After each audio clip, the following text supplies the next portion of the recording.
in their hate for me, and I welcome their hatred. We must guard against the acquisition of unwarranted influence, whether sought or unsought, by the military-industrial complex. The Majority Report with Sam Seder.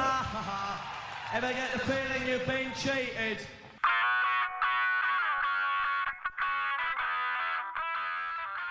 It is Wednesday, September 25th, 2019. My name is Sam Seder. This is the 5-time award-winning Majority Report. We are broadcasting live steps from the industrially ravaged Gowanus Canal in the heartland of America. Downtown Brooklyn, USA. On the program today, executive editor of the American Prospect, David Dayen, on their day one agenda, and of course, impeachment. Speaking of impeachment, it's on. As frontline Democrats come to understand why even they were elected. Meanwhile, it's the alleged transcript, and it's bad. Trump's phone call with the Ukrainian president. Meanwhile, the Senate votes 102-0, I should say, to call for a release of the full whistleblower complaint.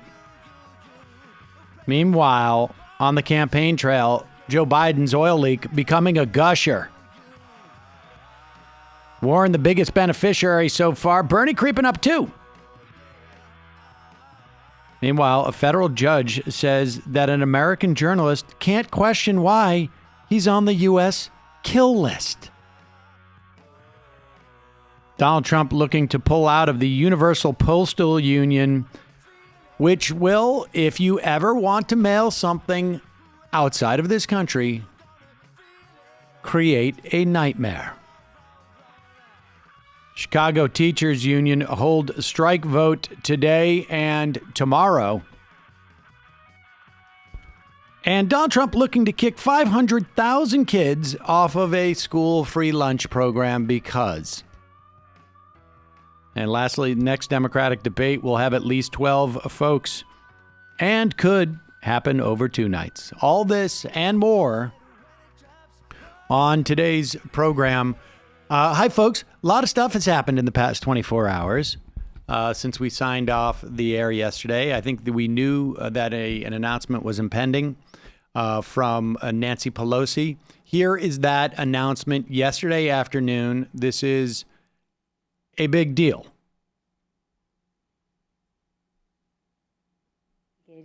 In our committees and litigating in the courts, so the House can gather all the relevant facts and consider whether to exercise its full Article I powers, including a constitutional power of the utmost gravity, approval of articles of impeachment. And this week, the president has admitted to asking the president of Ukraine to take actions which would benefit him politically. The actions of the Trump presidency revealed the dishonorable fact of the president's betrayal of his oath of office, betrayal of our national security, and betrayal of the integrity of our elections. Therefore, today, I'm announcing the House of Representatives moving forward with an official impeachment inquiry. I'm directing our 6 committees to proceed with their investigations under that umbrella of impeachment inquiry. The president must be held accountable. No one is above the law. Okay, so this is important to note. In the past, there has been a special select committee, which becomes the clearinghouse. That's not going to happen this time. And I think part of the reason why that's not going to happen is because Nancy Pelosi is still afraid for some of her frontline members in the case that this impeachment stuff somehow goes sideways. And she doesn't want them to have to actually take a vote on the creation of a select committee. I believe. I'm not 100% sure about this. But in the past, we've had select committees. Instead, there are 6 committees who are looking on different issues, ranging from emoluments to various other corrupt practices by the Trump administration, maybe misappropriating funds or something to that effect, they will all report to the Judiciary Committee with presumably some form of report that is, we believe that this was conduct that rises to an impeachable offense. Then they will gather those at the Judiciary Committee. Now, and I'm not sure if Judiciary will do the investigations at that point, if they will call the witnesses on those separate topics or whatnot. But we're going to know more about the process as this winds out. There's a great piece by Ryan Grimm in The Intercept, which outlines the fact on just how close we were to impeachment even prior to this report from Adam Schiff, which took place now 2 weeks ago, when he made it public that there was a whistleblower complaint. They probably knew this a couple of weeks before then. But the real turning point turned out to be when a lot of these frontline Democrats, these are people who won in either narrowly Democratic districts or narrowly Republican districts in terms of the partisan rating. In 2018, freshman congresspeople who thought, this is according to Grimm's piece, thought that the big jeopardy to their reelection was the radicalism coming from the squad. And at one point, they realized, particularly when they went home to their town halls, that the biggest problem with their reelection was the fact that they weren't doing anything to hold Donald Trump accountable. And that, in fact, a lot of people wanted impeachment. And so, and this is consistent with what we know about how Democrats won in 2018. There is a negative partisanship, for better or for worse, that Americans tend to vote upon, based upon. And people came out and voted for Democrats in these House seats because they hate Donald Trump.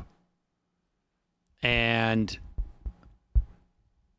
now there's an opportunity to nationalize that question. And by nationalize it, I mean not just in terms of the presidential election, but now it is a question that is going to be relevant. And how effective it'll be a function of how effective the Democrats are, which is a scary proposition. But with that said, there's now going to be an opportunity to nationalize every local congressional race, every Senate race across the country, because every one of those people running, whether, even if they're a challenger, they'll be asked this question. They'll hem and haw about it, and it may change over time. But certainly the incumbents will all be asked, whose side were you on? Were you protecting Donald Trump, or were you holding him to account? Were you draining the swamp, or were you, I don't know, how do you feed a swamp? Doing a tremendous job. Or doing a tremendous job. I mean, that's going to be the question in many of these campaigns. You're going to see ads. I held Donald Trump to account. But for Mitch McConnell and my opponent, blankety blank, Donald Trump would not be president right now. And that's what you're going to hear. And obviously, the presidential candidates will be providing their own agendas, and I imagine the Democrats will also be providing their own agendas. But in terms of nationalizing the election, this is what Democrats don't do very well. And this is going to give them the opportunity to do it. So this is the beginning of it, and this is going to, if the Democrats are smart, we're going to see hearings. They're going to take their time. They're going to make it very clear to the American public. And it's not going to be just about this. Although the reason why this was the tipping point, I think, was one, because it's so obvious. And two, it's actions that are in the future. If there was, it's one thing to say like, oh, Donald Trump actively solicited the Russians' help in the 2016 election, et cetera, et cetera. But he's doing this now for the 2020 election. We're watching him engage in a crime where the payoff is supposedly coming in the future. And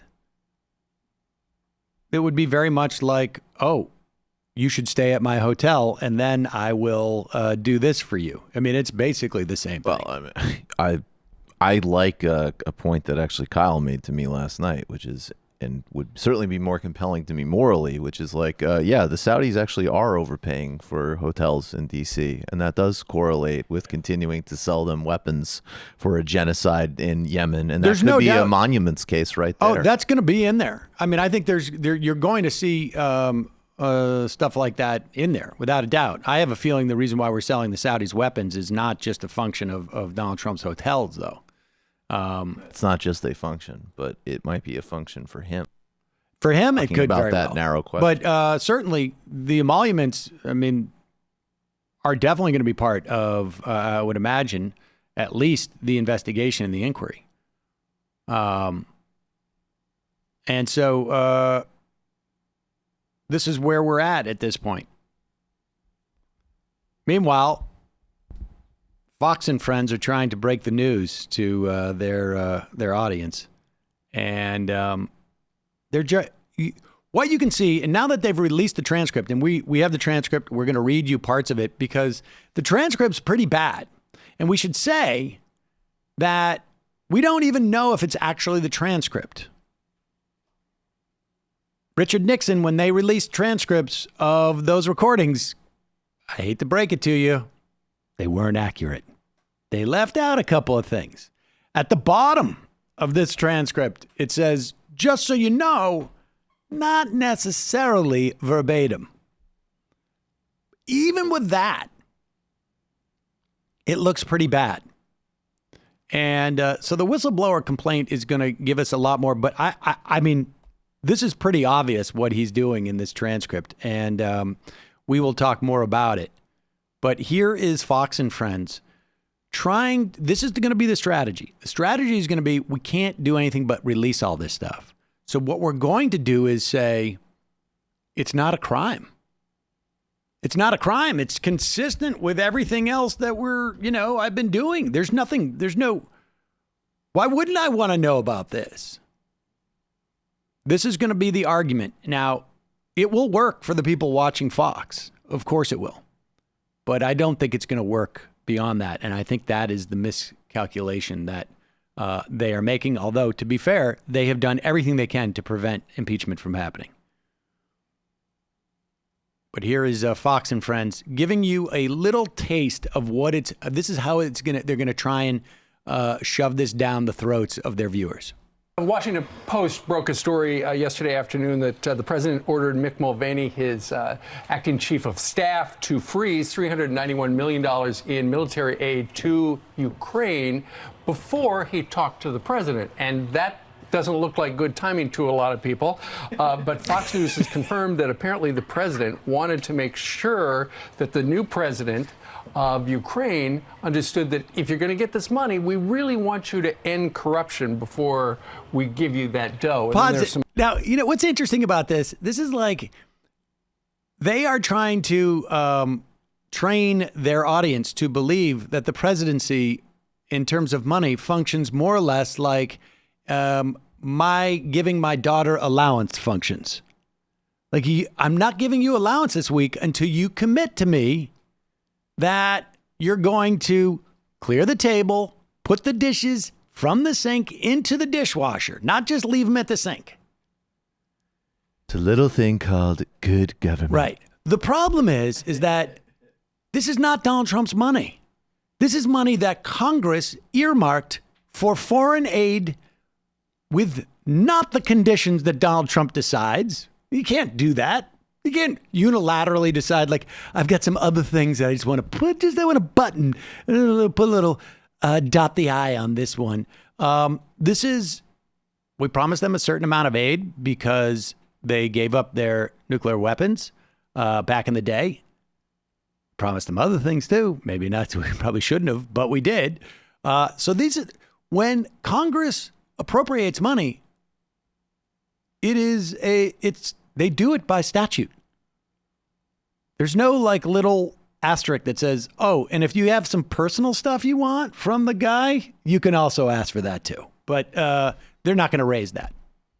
Give you that dough. And then there's some other stories out there about whether or not other allies and other countries were actually kicking in as much money as they should on the world stage. Now, does that sound like the president? Every day, really since he was on Phil Donahue in the 1980s. Where are our allies? Why are we paying the full way? He says it in the NATO meetings, to the United Nations meetings. He says it in private meetings. He says it in interviews. I have no problem with the timing. To me, the timing makes total sense. Before I meet with the new president, who's been a comedian, and he comes out of nowhere, I'd like to know that before you get your $400 million, you're going to do a few things, and I want to pressure our allies in the interim, Mr. OMB Director and Chief of Staff, to pony up some money. After all, Russia's more of a threat to Western Europe than they are to the United States. Well, pause it. Now, wait a second. There's no consistency between, like, I'm holding the money off until I check out if you ask him to do some things. You're going to try to open up a yuck club, not with this money, my comedian friends. In the meantime, I'm also going to go to the other people and say, you got to kick in some cash too. But contingent upon him doing some things for me, too. For good government. I got no problem with that. Now, of course, to be fair to Kilmeade, we do all know that Donald Trump ran on a drain the swamp in Ukraine platform. He was so upset about the potential for corruption in Ukraine. This is what he's always been focused on. Here is Ducey a little bit more like, oh, okay, we get one little. Well, it's just tricky because sometimes comedians get elected and they're nice guys, but they spend all the money on comedy. Sometimes, so you got to be really careful. Like, what's the drink minimum thing? I need to know all about that. And here's Ducey going like, now there is this one thing that if it, it could be bad, but this is one I think that Ducey would like to take back probably. If the president said, I'll give you the money, but you got to investigate Joe Biden, that is really off the rails wrong. Right. But if it's something else, it would be nice to know what it is. Mark Levin. Yeah, Mark Levin, I bet. No, Joe. No, Steve. You messed up, Steve. Yeah, Steve, wait a second. Hold on. If Get I back said, to Brian. Wait, what were the exact words I was supposed to have said? Because I didn't say exactly that. I said something that was a little bit different. Here's what he said. We're going to read more of this, but just we'll turn to the actual specific moment where they mentioned Biden. He's talking about having the Attorney General and Rudy Giuliani call. Because Rudy Giuliani is the U.S. government's nothing. He's Donald Trump's personal attorney. He's special rapporteur for corruption. He's the special anti-comedian corruption comedian governance model. So I will ask him to call you along with the Attorney General, of course, because my personal attorney and the Attorney General do a lot of things together when it deals with foreign corruption, of course, like every other administration. If you could speak to him, that would be great. The former ambassador of the United States, that woman was bad news, and people she was dealing with in Ukraine were bad news. So I just want to let you know that. The other thing, there's a lot of talk about Biden's son. That Biden stopped the prosecution, and a lot of people want to find out about that. So not me, but a lot of people. And so whatever you can do with Attorney General, that would be great. Biden went around bragging that he stopped the prosecution. So if you could look into that, it sounds horrible to me. Later, in the next time that he speaks, then the president goes like, oh, yes, no, of course. Right. Absolutely. You're the best. I agree. Corruption bad. Yes. You, president, good. He just basically went on. He played Trump quite brilliantly, I think. Although it's quite clear that I don't know if he fully gathered what the code was. I learned from you in election so much. And then he goes, well, about the ambassador again. Well, she's going to go through some things. I will have Mr. Giuliani give you a call, and I'm also going to have the Attorney General Barr call, and we will get to the bottom of it. Okay, so in other words, like every time Trump speaks in this, he repeats, I'm going to have Barr and Giuliani call you. Okay, here it is. I'm sure you will figure it out. I heard the prosecutor was treated very badly, and he was a very fair prosecutor. So good luck with everything. Your economy is going to get better and better, I predict. You have a lot of assets. It's a great country. I have many Ukrainian friends. They're incredible people. And before this is all over, maybe we'll get a Netflix package for you.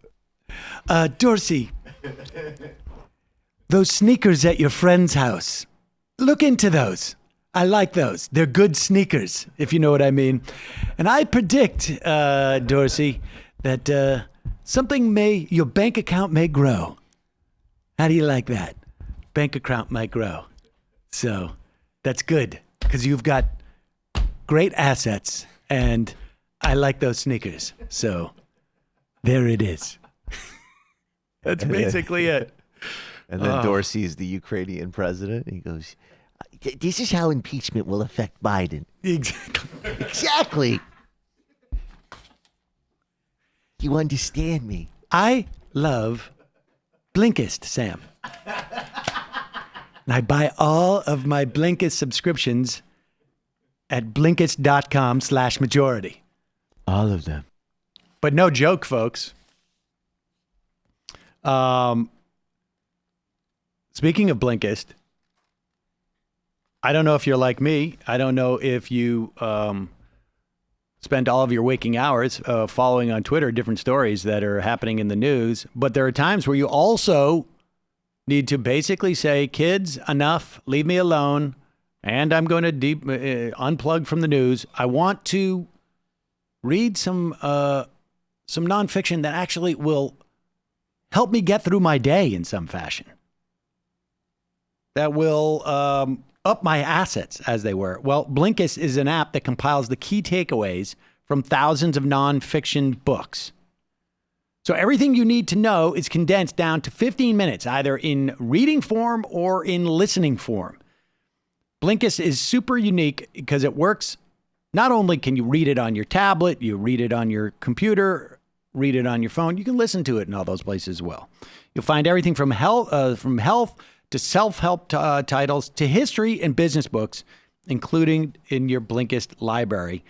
For me, I checked out the Start With Why. Now, I got to be honest with you, by this guy, Simon Sinek. I didn't even know what it was. I guess it's one of the top-selling ones on there. I don't know who he is. But this is not a book I would pick up to read. I'm sorry, Simon. I apologize.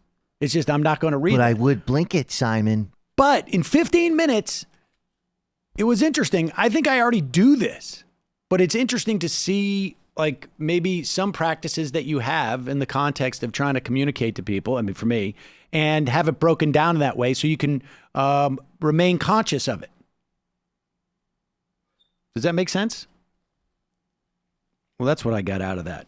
That there's basically concentric circles of why, how, and what. You start at why. Why are we doing this? If I ever have to hire somebody, that was one of the things. But that was the beauty about this, is I got the whole concept down. It was something that I was familiar with. This stuff isn't too heady, but it's an interesting way to sort of like to organize these thoughts, and now it's concise. With Blinkist, you get unlimited access to read or listen to a massive library of condensed nonfiction books. All the books you want, one low price. Blinkist now has a special offer for our listeners. Go to Blinkist.com/majority. Try it for free for 7 days, and then save 25% off your new subscription. That's Blinkist, BLINKIST.com/majority to start your 7-day free trial. and to save 25% off. That's 1/4 for those of you who don't like to work in those type of percentages. 25% off. Blinkist.com/majority. All right, quick break. David Dayen.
On the phone, David Dayen, the executive editor of the American Prospect, and also a longtime friend of show. David Dayen, welcome back to the program. Thank you, Sam. Now, David, you guys at the American Prospect are launched this week a series that is entitled The Day One Agenda. And we have exquisite timing. And the timing of this, it would have been nice if Nancy Pelosi gave you a heads up as to when impeachment was going to come down. Now, if she normally does. Honestly, if impeachment had not been announced this week, I feel like this would have been, and I still think it will be, because there's going to be two parallel stories going on. One is going to be the election, and one is going to be this impeachment. Right. And the biggest question that I think people have in terms of a Democratic president, is what are they going to be able to do? So let's talk about this, and then I want to get your thoughts about impeachment. But impeachment's going to take a backseat to the day one agenda, because all right, for just this moment on just this particular program. That's right. We got some precedents. That's right. Well, no, wait, so, yeah, but let me just start with this. Go ahead. Start with this, because one of the things, there were many of us who were critics of Barack Obama for things that he did and did not do. In terms of the things that he did not do, the pushback that we all got was, this is magical thinking. This is green lanternism. Explain to us what that is so that we can dispense with this notion, because that's, I would have loved you to have been executive editor of the American Prospect 8 years ago so that we could have had this conversation then. Right. So the Green Lantern theory of the presidency is something that was pushed by, defenders of Barack Obama and his political approach.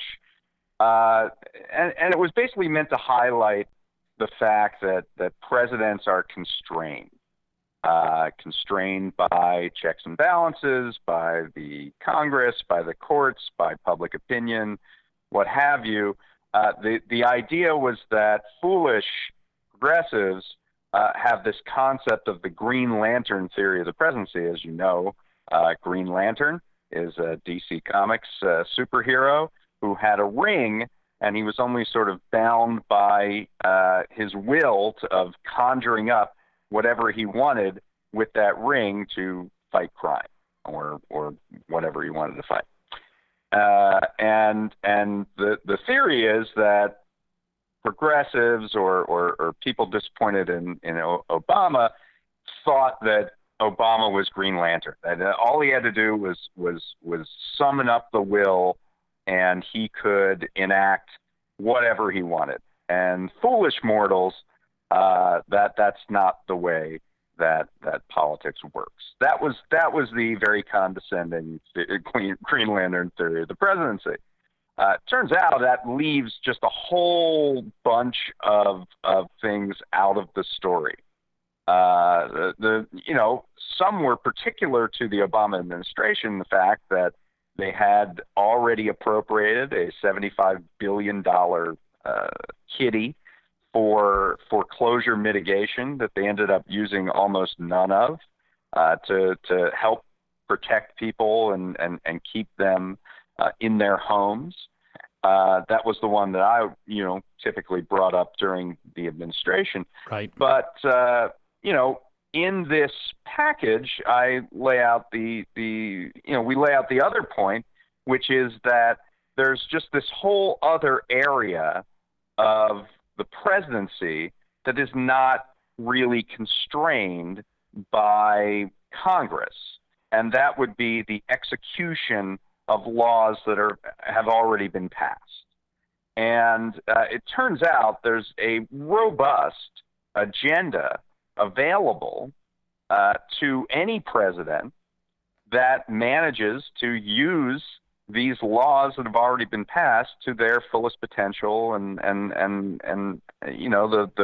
to move forward the preferences that they want. And we've seen this under Trump, right? I mean, we obviously there are a lot of ways in which Trump is using executive power in an illegal or radical fashion. But there are also ways in which the president is using executive power by simply executing laws that are on the books. So, the tariffs, for example, that have been put forward, most of them are being done under a section of the Trade Expansion Act of 1962, which gives the president the ability to enact certain tariffs for national security reasons or what have you. The farm bailout that the president, which is in response to his own failed tariff system, where he's delivered $28 billion to farm interests, mostly agribusiness, but to farm interests, that is under a New Deal program called the Commodity Credit Corporation, I believe. So you have Trump using a New Deal program to funnel money to the farming sector that wasn't appropriated. It's just an avenue that's available under this particular legislation, which is all still on the books and has never been repealed in any way. And so that's an indication of the fact that a president can be creative, innovative, and persistent in enacting his or her agenda through the laws that are already available and the authority that is already available to them. Well, and I want to go through at least, and you say there are 30, like you said 30 meaningful executive actions. These are not executive orders. These are not executive orders. These are things we found in the law, and 30 really scratches the surface. There really are so many things that can be done, but we focused on 30 through a series of articles that we have, and the tag is prospect.org/day-1-agenda. So if you go there, or if you just go to the top of our website, you can see it, our brand new website, I should say, prospect.org. Every piece in this series is listed at that day one agenda tag. And these include, just a broad overview. The next president can lower prescription drug prices. They can cancel student debt. They can break up the big banks. They can give everyone who wants a bank account, who wants one a bank account. I have a feeling I know what that is. That is our old bailiwick about the postal banking. Your favorite. It is. Counteract the dominance of monopoly power, protect farmers from price discrimination and unfair dealing, force divestment from fossil fuel projects, close a slew of tax loopholes, hold crooked CEOs accountable, mandate reductions of greenhouse gas emissions, allow the effective legalization of marijuana, make it easier for 800,000 workers to join a union, much, much more, you write. And I mean, let me ask you this. Well, why have we waited? Why did we have to wait for you to become the executive editor of the American Prospect and build a beautiful new website and then come up with this? I mean, what? Like, honestly, like I have the same question.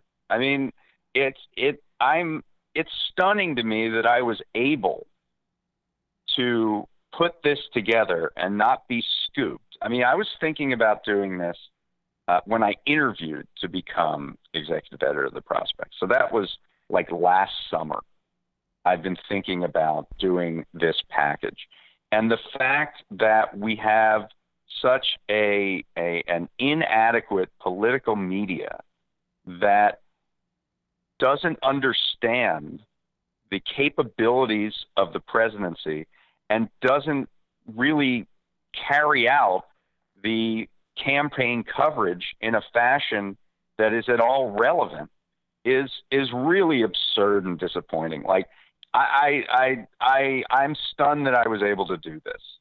And we have gone through months of campaign season asking presidents what they want, what legislation they want to pass when that's not their job. Right. And nothing about what legislation they want to implement, which is their job. And it's embarrassing to the media in this country that they don't look at the actual roles and responsibilities of the presidency when it's, you know, practically all they talk about is what the presidency is. So I mean, it just makes no sense to me. And so I've attempted with this package, I think we've attempted to remedy that and to really look at what a president can do without legislation, without needing Congress, without needing Mitch McConnell to sign off. And it turns out there's a lot that can be done. Without expanding presidential power. It's just simply choosing to use it. All right, so let me ask you this. I mean, it's easier for me to understand why the media has not undertaken something like this. It's even harder for me to understand, like, why, sitting in the White House, was there not one individual who said, hey, you know what? Maybe we can do some stuff. Like, why was there so much effort expended? I mean, it's one thing to say, like, oh, it never occurred to me to go and do a piece like this. It's another to say, oh, I've expended a tremendous amount of energy to argue that we can't do any of this. Like, you know, we coined the phrase Green Lantern. That's what I'm saying. They did expend a lot of energy. I mean, you know, I remember the first 6 years of the Obama administration getting a lot of pushback on a whole host of issues, even at the executive order level. You know, think about DACA and DAPA, and the president saying, "No, I can't do that. No, I don't have the authority to do that." And then finally, 6 years in, after having no agenda, able to pass once Republicans got in the Congress, saying, "Oh, I have a pen and a phone." Remember a pen and a phone? That's what I'm going to do. But it took 6 years to get to the pen and the phone, and there was no reason that it had to take that long. This was something that was available on day one. And one interesting thing, so we did one on cancellation of student debt. That was written by Marcia Brown, our Prospect Writing Fellow, and she tells this story that when the for-profit colleges were blowing up, these predatory colleges that were defrauding students and claiming that they could improve their livelihoods and their situations by getting placement after taking these courses, and it turns out it was all a lie. The diplomas were kind of worthless. At that time, they were thinking about, well, what are we going to do? Because these people had thousands of dollars of student loans, and they were all defrauded. Two lawyers from the National Consumer Law Center wrote a letter to the Education Department saying, well, actually, under the law, you have the authority called compromise and settlement authority to settle up any student loan that was publicly issued, and you can cancel them entirely if you wanted to. And the education department said, well, we can't do that. No, we're not going to do that. They ended up coming up with this very bureaucratic, bungling process that still hasn't been fully implemented years and years later. So it's not like they didn't know. It's just they were resistant to do it. And the postscript to that is, of course, that the education department under Arne Duncan, several members and high-level officials in that department now work for the for-profit college sector. Right. So if you're asking, was this incompetence or was this very deliberate indifference to the powers of the office, that tends to make you think it's the latter. And so do you think, at least in terms of the well, and I guess you have it's not even just a question of speculation. I mean, you've gone to the all the candidates on these on these questions from a broad perspective, and people can go and read and see, which candidates have signed on to what. But I mean, broadly speaking, what's your sense of their willingness to do so? I mean, I imagine, regardless of what was happening at the Secretary, the Education Department, that if Barack Obama had said, I want all hands on deck, I want every one of my my cabinet secretaries to come to me with 5 things that they can do right now, they have statutory authority to do that are if not game changers, game slightly changers, and at the very least, and come to me, and I want to know what they are, and I want to know what they are, and I want, and you got 3 weeks. Had Obama done that, right? I mean, there's a tone at the top, right? Right. Okay. I mean, so it all starts from the top and goes down. So the reason, yes, we sent a questionnaire to every presidential candidate. The short version is that Warren and Sanders were pretty favorable to this, and Biden didn't send it back. So, I mean, okay. I don't know if there's anybody else that we should even talk about in this race, but that's the top line version. We sent that questionnaire for a couple different reasons. Well, wait a second. Let me just ask you this. Hold up. Before we get more specifically, overall, I'm just curious as to where, because I'm not surprised that Joe Biden has no interest in these things. And frankly, I'm not surprised that Warren and Sanders would be receptive.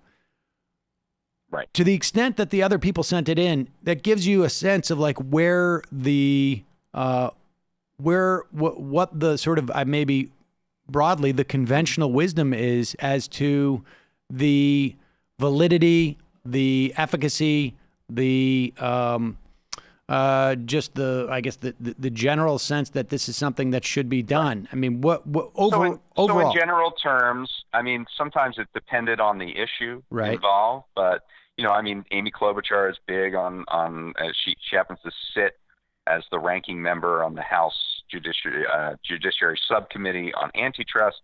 So she has endorsed a lot of the day one actions around anti-monopoly rules.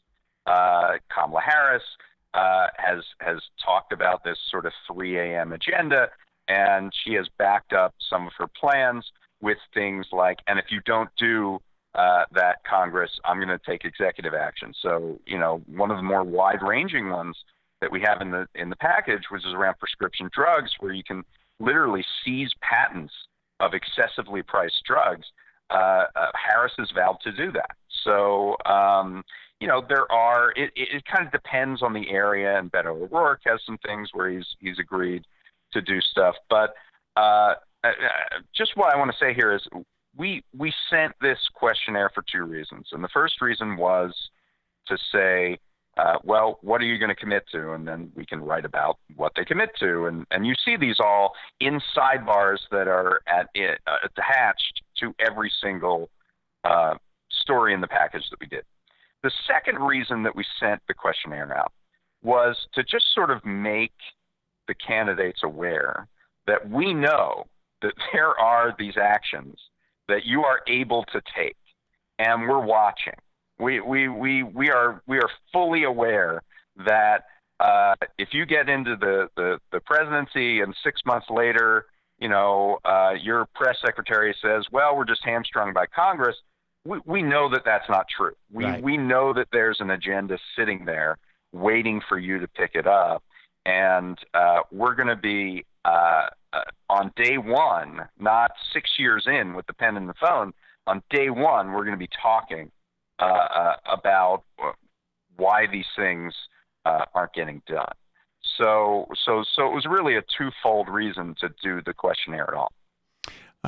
And it hopefully people will go there so that when we start to see, I don't need to name names, but that guy and that other guy on Twitter talk about Green Lanternism, and then that other guy say, like, wait, President Blankety Blank is doing a great job. He's not, or she's not Green Lantern.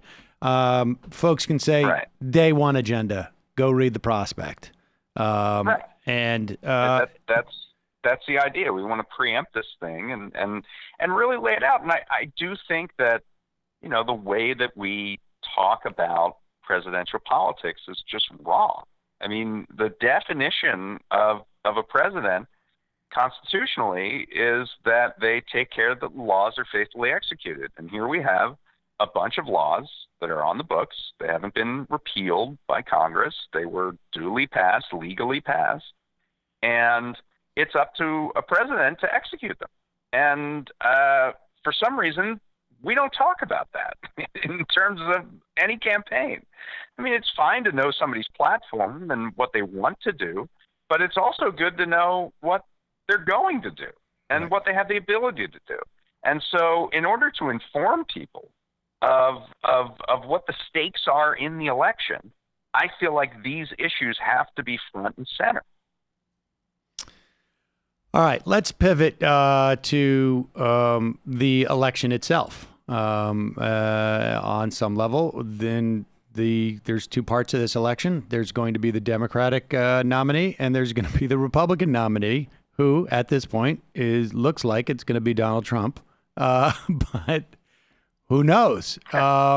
Let's talk about this impeachment. What you wrote a piece that this symbolizes an era of or the end, maybe, of the era of no accountability. I doubt it, broadly speaking, but it's nice to see some measure of accountability. Nancy Pelosi did not want to do this, and it was supposedly because she was afraid of what it would mean to literally like 8 House seats, is my understanding. But it is, I'm just amazed at like the idea that, well, yeah, no, of course we don't want to lose 8 House seats, but it's not like a guarantee, right? There's just no like iron law that says those 8 House seats have to be lost to do this. But what is a guarantee is that, like, if you do not hold this president to account for his actions, who are you going to hold to account? Yeah, I mean, you're starting to see a lot of responses of, well, Nancy Pelosi's a gangster. She finally picked the right moment and the clearest indication of corruption. And she just waited and waited and she got it done. And now she's going to have the whole country on board. What happened over the last week is the final recognition of the complete failure of Nancy Pelosi's entire political project for 2019. So her political project was, we're going to pass these bills. We're going to get so much attention for these bills. We're going to show that we're working for the American people. And then she had this idea that she was going to sew up the majority for the next election this year. There was this idea that through fundraising, and which of course the fundraising affects what the agenda is, and the agenda is pre-compromised, through fundraising and just the various other factors, we're going to sew up the election.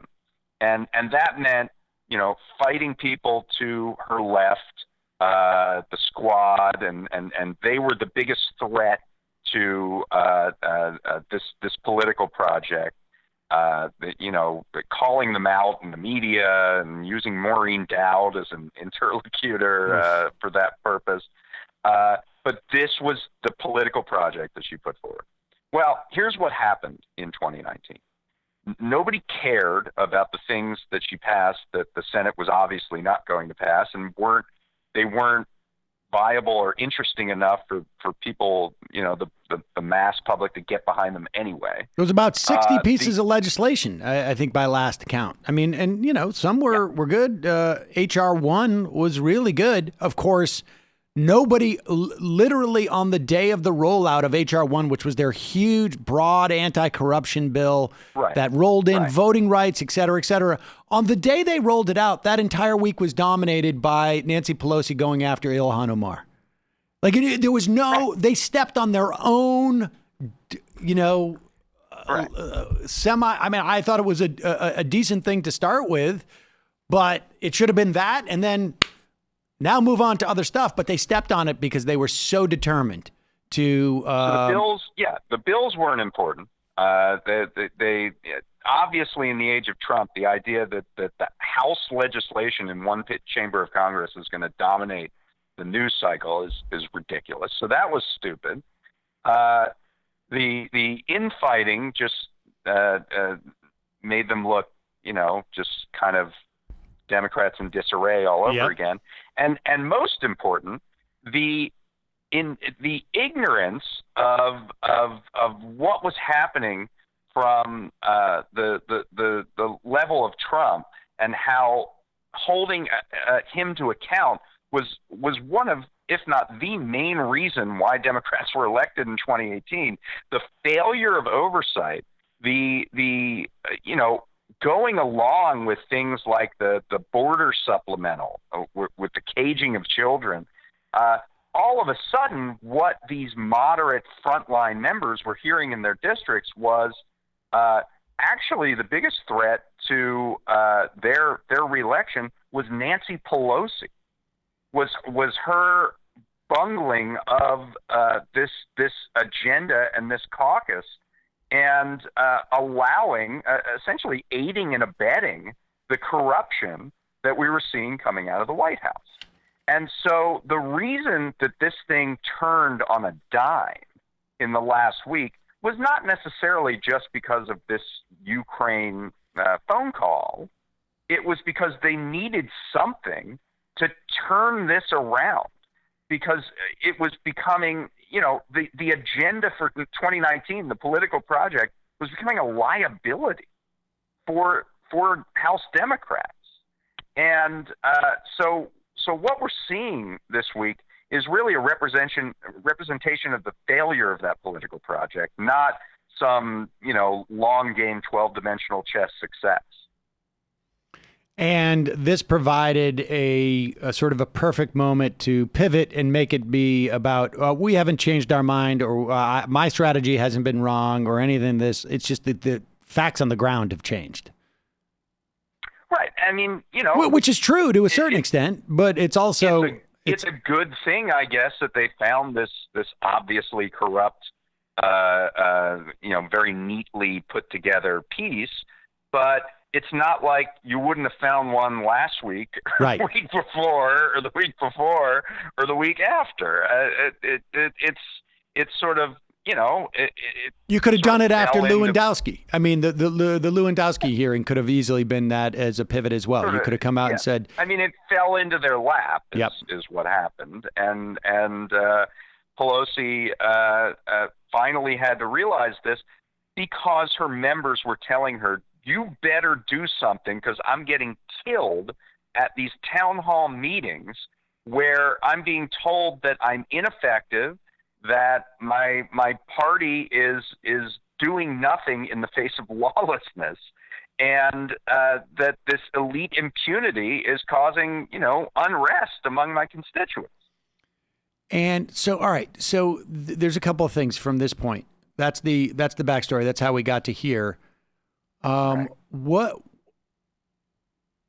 do you think is Now, and I guess I should say that the flip side of that is that this bodes well, regardless of how this turns. I mean, the Democrats still have the opportunity to screw this up, and we can talk about that in a second, as well as the Republican response. But from an electoral perspective, it seems to me that the grief that they were getting at the recess, particularly those frontline Democrats, the ones who hadn't signed on yet to impeachment, is the inverse or the converse of why it will help in the election against the Republican, because this is an opportunity for Democrats to sort of nationalize or localize Donald Trump in every race. Right. Yeah. I mean, I think that's definitely true. I think looking to past performance as an indication of future results when you're talking about impeachment, when you have a sample size of one, is not really that useful a rubric. Certainly, we saw post Nixon resignation that Democrats took this commanding supermajority in Congress. Certainly after the Clinton impeachment, which was seen as an overreach, we saw Democrats do well in the midterm elections of 1998 when that was being talked about. So we don't know how this is going to play politically. What we do know is that the last 20 years, and this is kind of what I wrote about, the last 20 years or so, we have seen just total impunity, total lack of accountability for elites. We've seen who you are mattering much more than what you did in all facets of society. And what we're seeing over the last couple of years with Trump is just sort of an indication or an avatar of that lack of accountability. And my feeling is that this has really disrupted the country, has broken down our institutions, and anyone standing up and saying, no, we actually are going to hold you accountable, I feel will be rewarded by the electorate. But, I don't really know. Right. We're going to see this play out. Certainly we saw today this summary of the phone call between the Ukrainian president and Trump, which looks pretty bad, even though Trump is trying to sort of gaslight about it and say that you didn't even read the transcript, which isn't a transcript. I'm totally innocent. Doesn't look that innocent to me. And if that's the best that they got, if that's the best foot forward, then it seems like the Democrats have a pretty strong hand to play. Now, how are they going to play it? Are there going to be hearings? Is there going to be a laying out of the evidence? Is there going to be, for all to see, not in a report that 10 people read, but on national television? Is there going to be an explanation of what this particular piece of abuse of power is all about, and maybe connecting it to others? I think now we have to think about is how this goes down and how that will affect the implications for the election and beyond, rather than whether to do it or not. Right. I mean, I think we're past the do it or not phase. So when you say if the Democrats play their cards well, what does that look like at the end? I mean, let's assume for a moment that Mitch McConnell either has a vote in the Senate and Donald Trump is not convicted, or doesn't even bring up a vote. He just pretends like it's not happening, like it's like Merrick Garland. I think it's going to be the latter. It could very well be. He's like, I'm not even going to dignify this with a vote. I'm going to pretend like it's not happening. Now, there would have to be, under Senate rules, if an impeachment resolution is forwarded to the Senate does need to act, but those rules can be changed, just like the nuclear option that we saw, the change of the Supreme Court vote.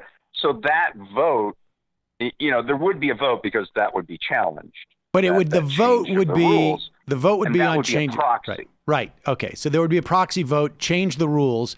That way, no senator has to say, oh, I didn't vote to not impeach him. I just voted not to have, a vote, essentially. Right. And but for all intents and purposes, that would be seen as a proxy for impeachment. Okay.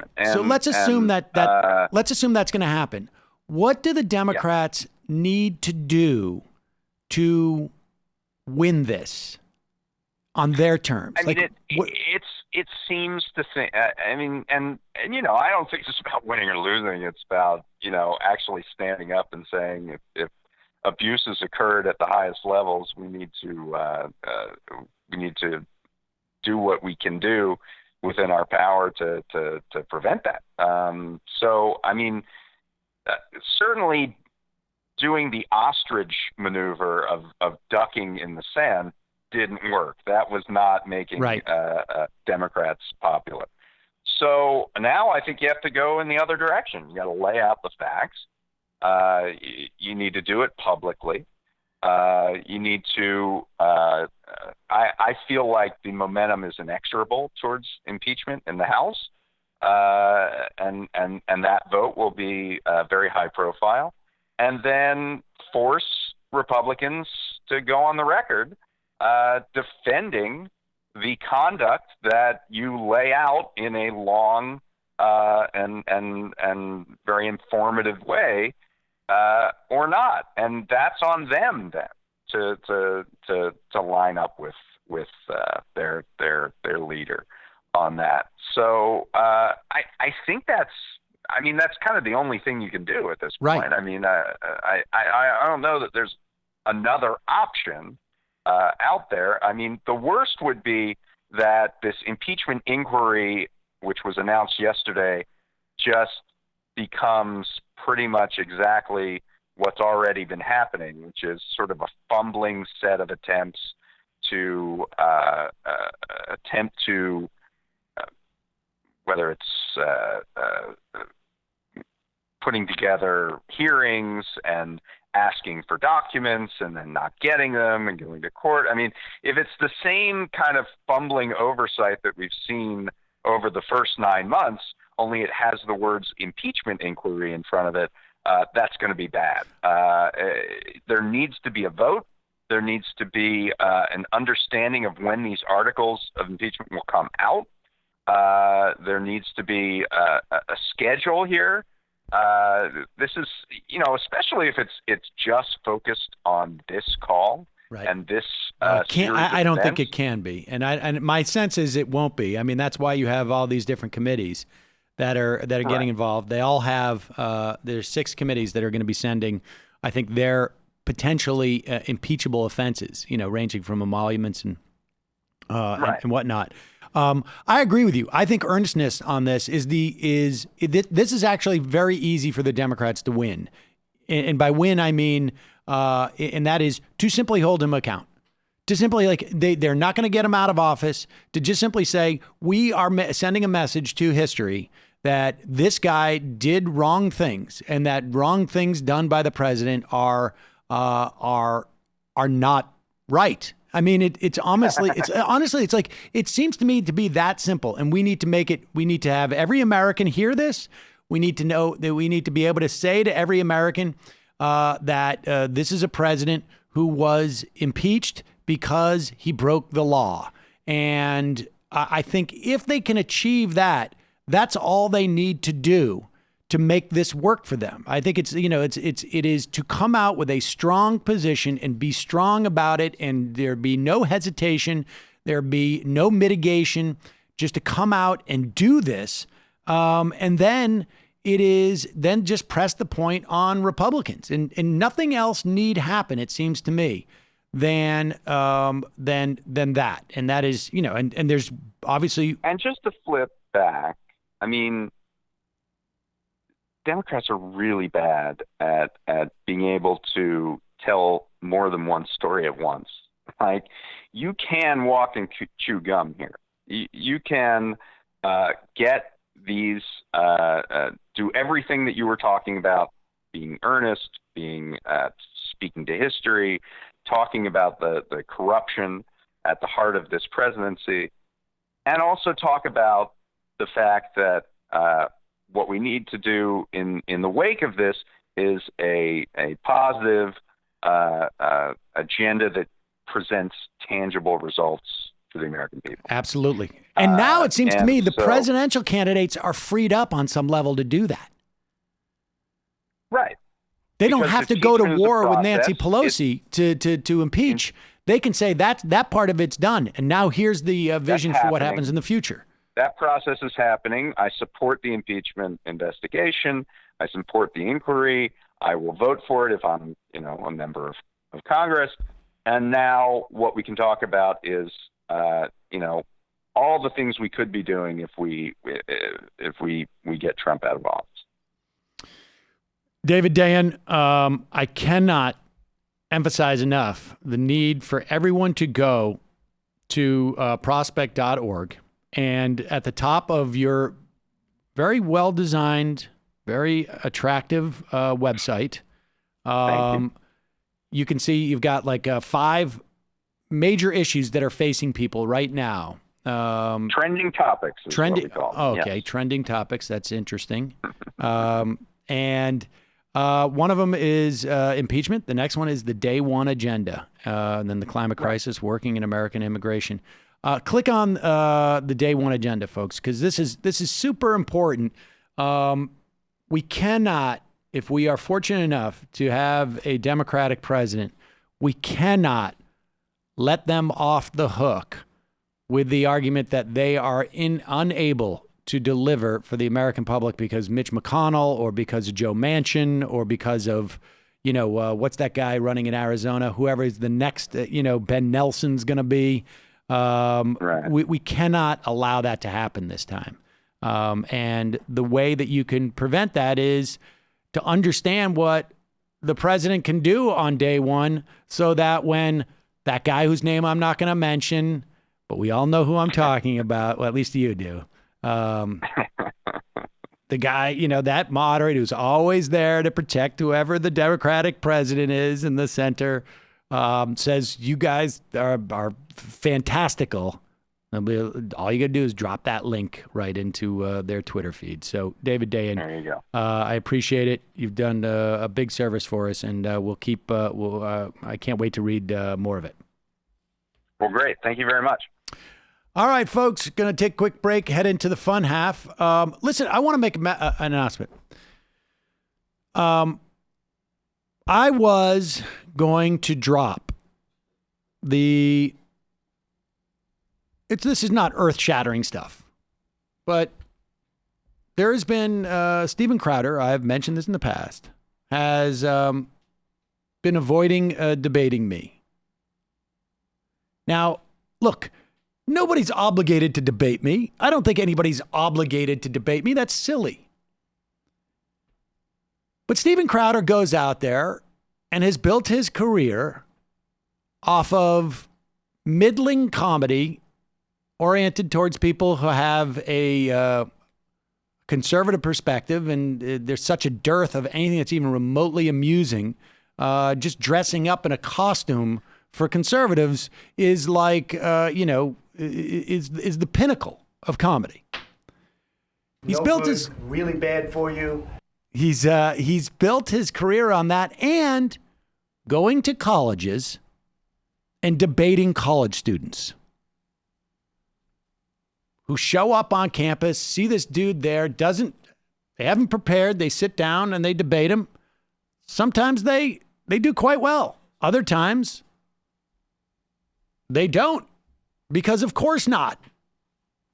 And so because this guy has built his career on that, I thought it might be interesting to see what happens if Steven Crowder actually sits down and does some of his change my mind things with someone who actually has spent some time thinking about these things. So there was a couple of opportunities, couple of venues. I'll be more detailed on Friday, where Steven Crowder was lined up by the people who were running these forums or these events, fora, They presumed that Steven Crowder was going to do it because Steven Crowder had agreed to do something in general with them. But when it turned out the thing that they were offering was to debate me, everything changed. Now, it's one thing for me to come up here and just say that, right? Like I could be Trump-esque in this. I could be doing a Bill Barr. Completely exonerates, Donald Trump. And then the report comes out and nobody. So to show that what I am saying is not made up, I will, on Friday, present both audio evidence and written evidence of my claims. 2 instances where the organizers of a particular forum had, as far as they knew, Crowder was in, and then it was like, we've got Sam Seder for you. And then all of a sudden it was like, oh, no. So we will drop this on Friday. We were talking about doing it today, but all the impeachment stuff and wanted to get, between the day one agenda and the impeachment, I didn't want it to get buried. So it's a cuck scenario. Yeah. So on Friday, we'll do this. Lucy Steiner will be here. She is the co-host of the AM Quickie, which we are about to launch on its new feed. I will tell you when. I knew this day would come. Yes. But I didn't expect it so soon. There you go. I think none of us did. Yes. In the fun half today, we will read some of the phone call between Trump and maybe you should do Trump and I'll do, or no, maybe you should do because you could, you could, You have nice hair. Yeah, everything is good. I learned so much from you, including comedy. And wow, if honestly, keep this up, like maybe an HBO special, right? We will get to that. We have more to talk about in terms of impeachment. We have some clips. We'll take some phone calls. We will see you in the fun half. Obviously, we've gone long today. Folks, you can support this program by becoming a member at jointhemajorityreport.com. Jointhemajorityreport.com. You support the free show. We give you a little extra content. Support all the operations that come out of this office. We're trying to build more AM Quickie rolled out. As you know, Michael and Jamie do their shows from here. And we're attempting maybe to have another show. We may have an announcement in another couple of weeks that we're going to be, helping launch out of here. And your support is greatly appreciated in all of these endeavors. JoinTheMajorityReport.com. Also, JustCoffee.coop, fair trade coffee, tea, or chocolate. Use the coupon code MAJORITY. Get 10% off. Today is Wednesday. Last night was Tuesday. Michael, what happened here? Party. I have no doubt about it. Actually, not at all. In fact, a little bit of cleaning. Really? No drinking last night? I noticed that. We don't. Drinking is not every week. But don't you notice the changed garbage bags and things like that? You didn't notice that? Yeah, I did. Oh, okay. Yeah, well, maybe you should take note of it. Not in the bathroom. Because every time you come, well, that's on you, buddy. You certainly spend the most time in there. That's true. Yeah. She's like, hi, I'll be back in 15, 25 minutes. Exactly. I'm going to be tweeting now. That's true. So you take care of that, my Rome. tweeting office. You take care of your tweeting office. We stay away from it. Try to not get poisoned by you. On last night's show, Michaela Wilkes joined us. She's running against Steny Hoyer in the 5th District of Maryland. Really great campaign. I mean, there are a range of people. Obviously, Shahed Buttar, who are running really great left policy challenges, and also, just a much broader set of life experiences, like her own experience inside the criminal justice system, and dealing with it is shaping a big part of her race. And also one of the Gravel kids is one of her foreign policy advisors. So it was a really fun conversation. Mike Racine came in. We talked about his Epstein theory, Sam Harris has a new incredible mess that we talked about in terms of white supremacy, and went back to early Marx to describe strikes and their place in politics, what's happening with GM, and a whole bunch more. Michael Brooks Show on YouTube. Patreon.com/TMBS for the whole thing, including an illicit history of social democracy. And just real quick, get your tickets to see us in Philly, November 23rd, October 6th. I'm emceeing an event for Laura Ashcroft. I'm sorry, I believe that's her name, in Astoria, Queens. She's running for Congress. She's another one of these really great progressive left DSA candidates challenging incumbent Democrats. And we're helping her out, and I'll have more info on that soon. Check out the Antifada at patreon.com, the Antifada, and also Literary Hangover, patreon.com, Literary Hangover, Jamie and Matt's podcast, respectively. See you in the fun half.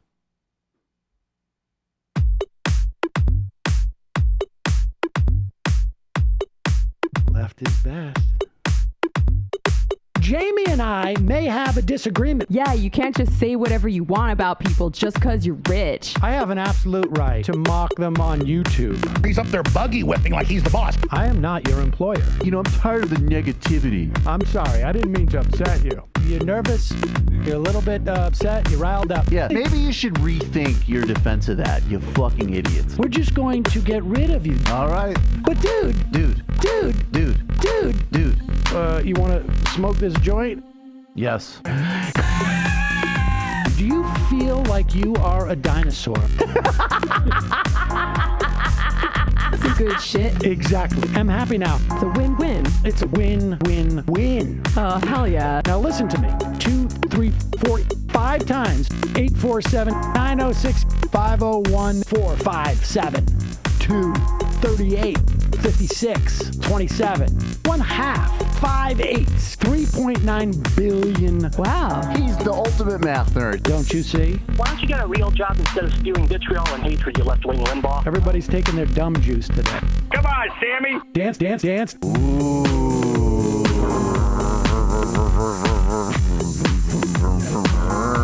Rand Paul. I had my first post-coital scene with a woman. I'm hoping to add more moves to my repertoire. All I have is the dip and the swirl. Fine, we can double dip. Yes, this is a perfect moment. No. Wait, what? You make under $1 million a year. You're scum. You're nothing. Excuse me? Fuck you, you fucking liberal elite. I think you belong in jail. Thank you for saying that, Sam. You're a horrible, despicable person. All right, gonna take a quick break. I want to take a moment to talk to some of the libertarians out there. Take whatever vehicle you want to drive to the library. What you're talking about is jibber jabber. Classic. I'm feeling more chill already. Good. Donald Trump can kiss all of our asses. Hey, Sam. Hey, Andy. You guys ready to do some evil? Hitler was such an idiot. That guy might be a Nazi. Agreed. No. Death to America. You. Yes. Wow. Wow, that's weird. No way! Unbelievable. This guy's got a really good hook. Throw our hands up. Ooh. Wow. But Sam, I gotta get off. No worries. Let's. I want to just flesh this out a little bit. I mean, look, it's a free speech issue. If you don't like me... Hey, shut up! Thank you for calling into the Majority Report. Sam will be with you shortly. No quid pro quo. No quo pro quo. We, this is just precious. Let's put this up. Ladies and gentlemen, you know, back in the day, we used to ask the question about the Bush administration, stupid or evil? Stupid or evil? And more often than not, the answer is yes. Yes, stupid and evil. And I bring you Donald Trump's Trump administration White House talking points on how to deal with President Trump's call with President Zelensky of Ukraine. It starts with what you need to know. Oh.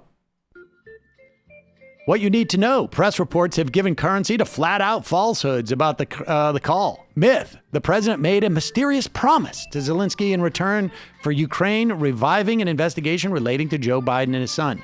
Fact. There was no such promise. The president wanted allegations of corruption potentially involving an American official to be investigated. Myth. Wait, who's the American official? Oh, I guess it was Joe Biden? Okay.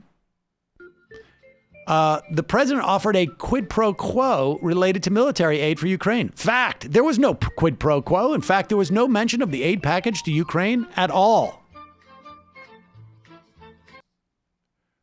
I should say... Demythologized. The money was not showing up at the Ukraine. Like, it was supposed to be there weeks before, and it wasn't showing up. It had not been released. It needed to be washed through a clean government process. Question. You're expecting $400 million. It's not there. You're talking to the guy who is stopping it from coming.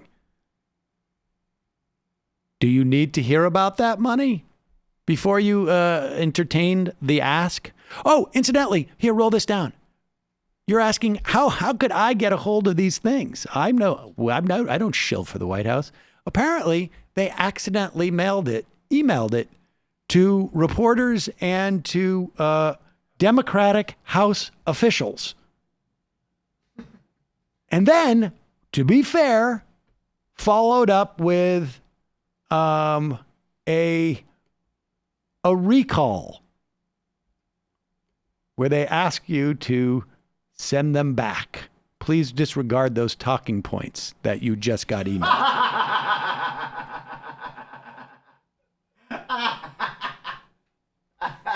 There's more. I mean, but the talking points are fairly, they're about as good as you could. They basically are saying there was no explicit quid pro quo. It just so happens that the money was withheld. The call came.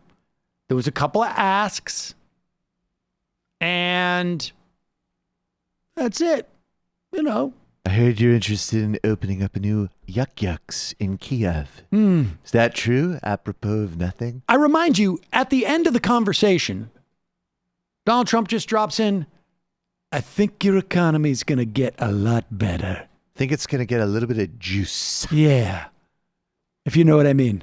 Still having time to work out new sets at the clubs? I mean, it is fascinating to see how it's done, right? I mean, and I imagine in the course of doing business like this, 8 out of 10 times, everybody is aware of what's going on. And there's 2 out of 10 times where the other person's just like, that's odd. I wonder what that was about.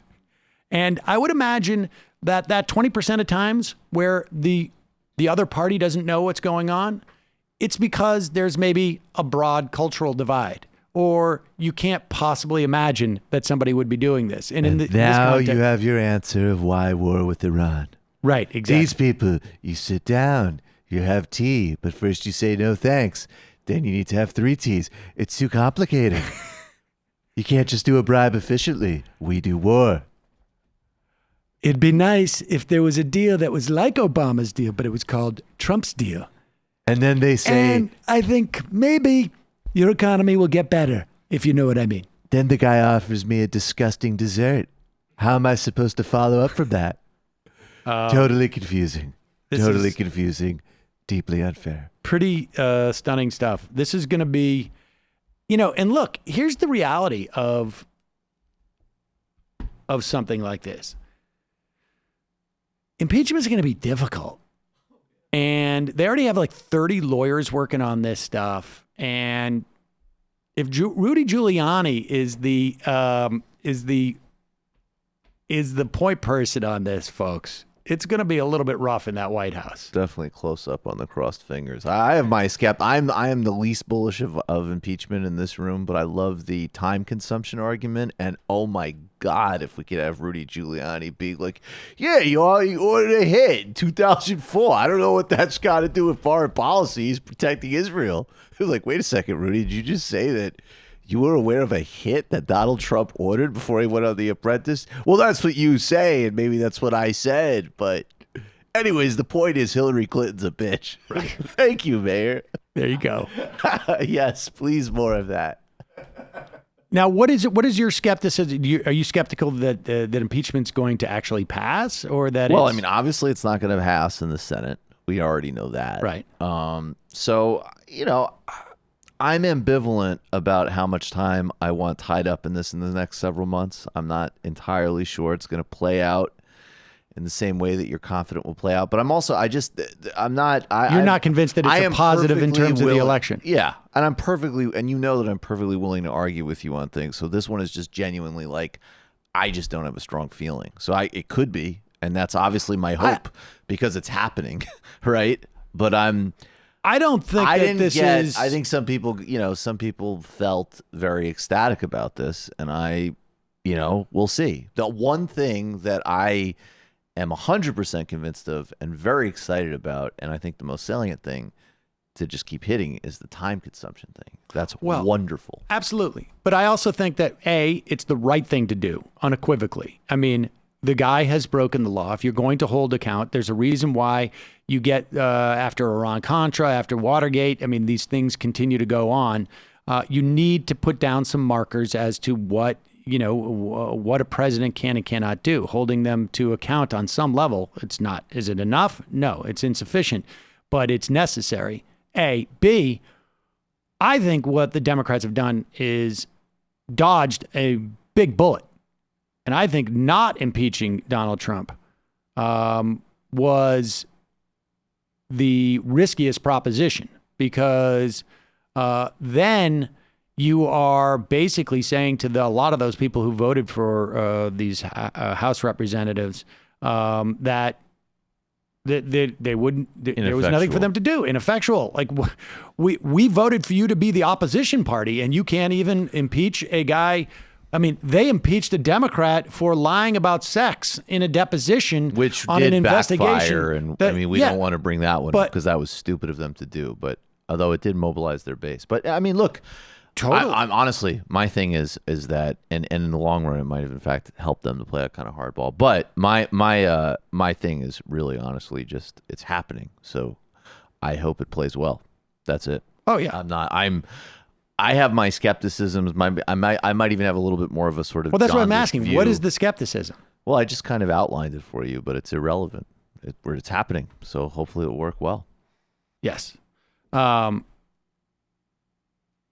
and we'll get a better sense, I think, of like how the Democrats actually execute this. That's also. I should also add that, and this is there's big picture institutional. How does it play with the bases ones, which I'm just less invested in now, as I keep saying, because it's happening. I am literally concerned on a performance level of, have they learned how to manage this thing better? So part of this is spectacle. Will they do is it going to be the Mueller hearings, or is it going to be the one that we played a bit of with Lewandowski, where they actually handed it off to they're not going to literally hand it off to a council, but my point is that they are. Or they will. Okay, great. Oh yeah, good. That guy's good. Been hired by the Judiciary Terrific. Committee. He Terrific. And Eisenson, I think it is. I don't want these things to be big, laborious duds. I want them to be clear headline, nothing that needs to be explained, nothing that needs to be overly elaborated. I want it to be simple, embarrassing, effective, and relentlessly on message if they're going to do it. Yep. Let's go to the phones. Calling from a 702 area code. Who's this? Where are you calling from? Hey, Sam. It's Bro Flamingo from Las Vegas. Bro Flamingo from Las Vegas. What's on your mind? Hey, Sam. How you doing? What's going on, Mike? How you doing? I'm all right. There's actually two things I wanted to point out. First thing, this is kind of minor league stuff, but I think it's worth mentioning. Actually, before I go on, shout out to the guy who shouted me out on the call about Joe Biden. I really appreciate it, brother, and you're absolutely right. He's bad on women, but we'll get into that later. But the first thing I wanted to point out was, did you guys see the tweet about Nate Silver when he basically talked about, all the white liberals have left Bernie? Right. Yes. And there's nothing but residue left. I mean, I know there's a lot of news going on, guys, but like people and Mike and I had this conversation on Michael Thursday way back. But guys like that need to be punished. When they say stupid stuff like that, you need to hold them to account because that's absolutely ridiculous. And to your guy's point, he's not even a data guy anymore. This guy is getting I almost want to say like hot takes, but it's almost like trolls at this point. Like, how can you even say something like that? Well, he raised $1 million. I think I mentioned this actually the other day. Nate Silver had a tweet that was arguing that, people are saying, Bernie Sanders took grief last time around for not having a diverse coalition of supporters. He has now the most diverse coalition of supporters, measured by the way that people measure diversity in just about every other context, except for in Nate Silver's Twitter feed that one day when he said, well, the reason why Bernie Sanders has diversity and that there are his support is made up of his multiracial and multi-economic status is because most of the white people who supported him in 2016 left, thereby raising the percentages of black supporters, young supporters, I guess, Asian supporters. Right. And that they're just the residue of his support from 2016, which is just, I mean, it's crazy. We don't measure anybody else's support in any other context relative to the potential of support that could be theirs. In other words, we don't say like, God, so few people voted for Hillary Clinton relative to the world. We don't say that.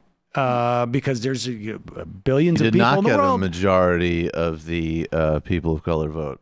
Right. She only got a portion of the American people of color. She didn't get, and if you include all the people who didn't vote, I mean, it's just, if you include Indonesia, she actually did not pick up the women's vote. It's just a very, very strained way of trying to make it seem like Sanders' diversity of support is irrelevant.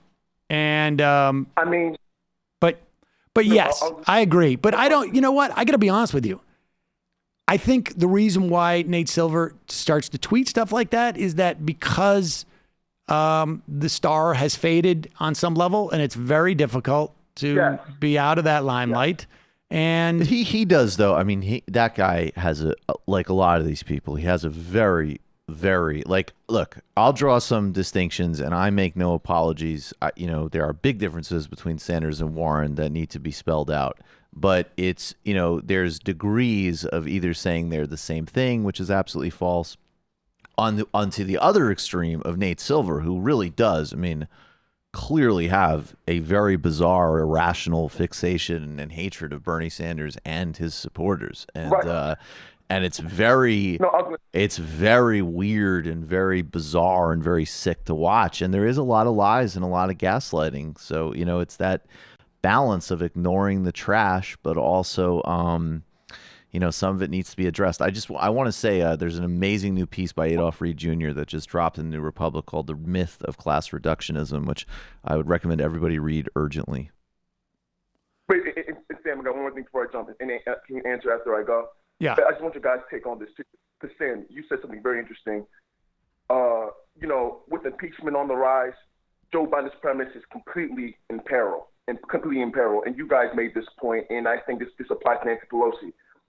Basically, again, Joe Biden, I could be Trump. No, with him being held to account allegedly, with his impeachment, the whole Joe Biden's whole campaign's premise is in trouble. However, we have to be very careful, guys, when the media types, when the New York Times and all the other media establishments going to sit there and try to launder Nancy Pelosi for doing this, when it's been completely incompetent on every level how she handled this.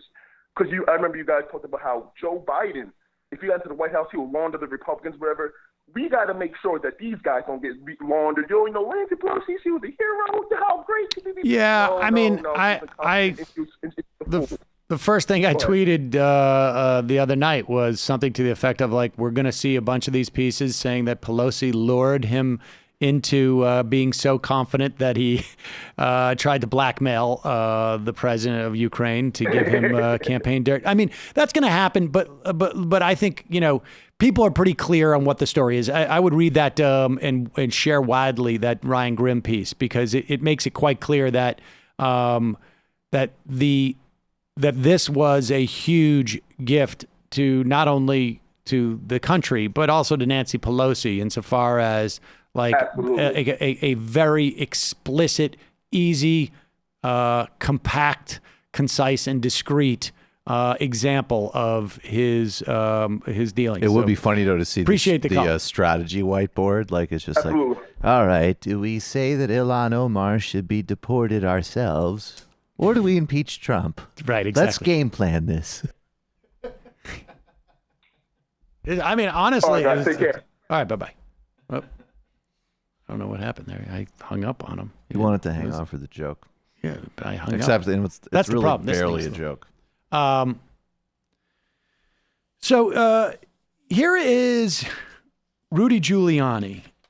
Should we start with this Giuliani on Fox News or the one on Ingram before we get to the Bill Barr thing?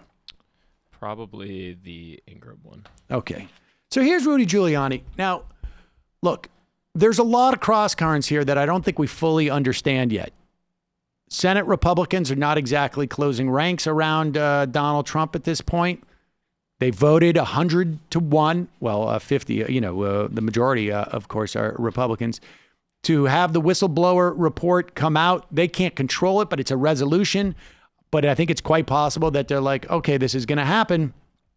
We don't want to be on the wrong side of trying to hide this. It's not inconceivable.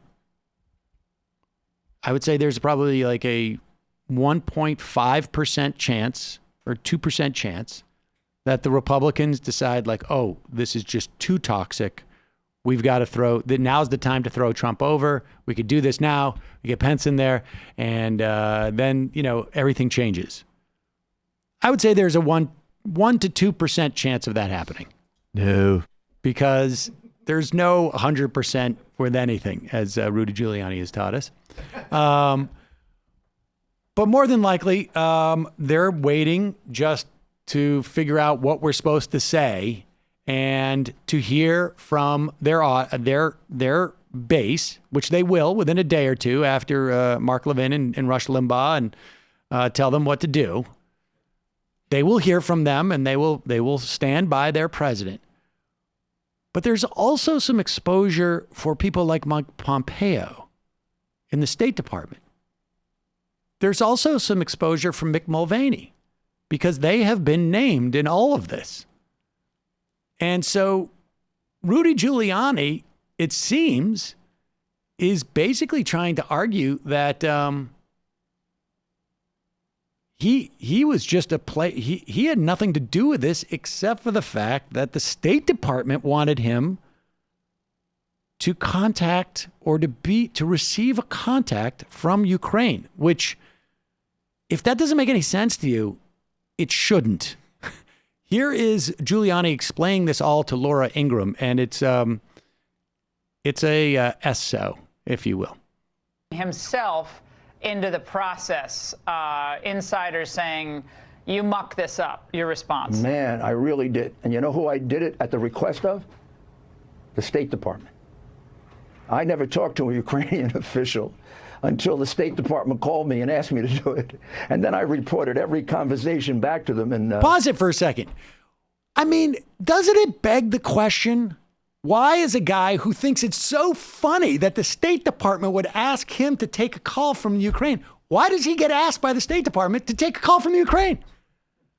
Like, I mean, it's literally as if the State Department called me and said, Sam, you know nothing about the Ukraine. Will you take a call from their number 2 or 3 top official and just let us know what he says? Like there's something missing in this equation, or it's right? like, I mean, the thing that could not be missing is also super questionable. Like, hey, Rudy, you had a private security consulting firm that did work across the globe, including for some incredibly corrupt governments with some extremely questionable policy recommendations. We have something incredibly shady we'd like you to look into. Or it could be, Mike, have Rudy do it.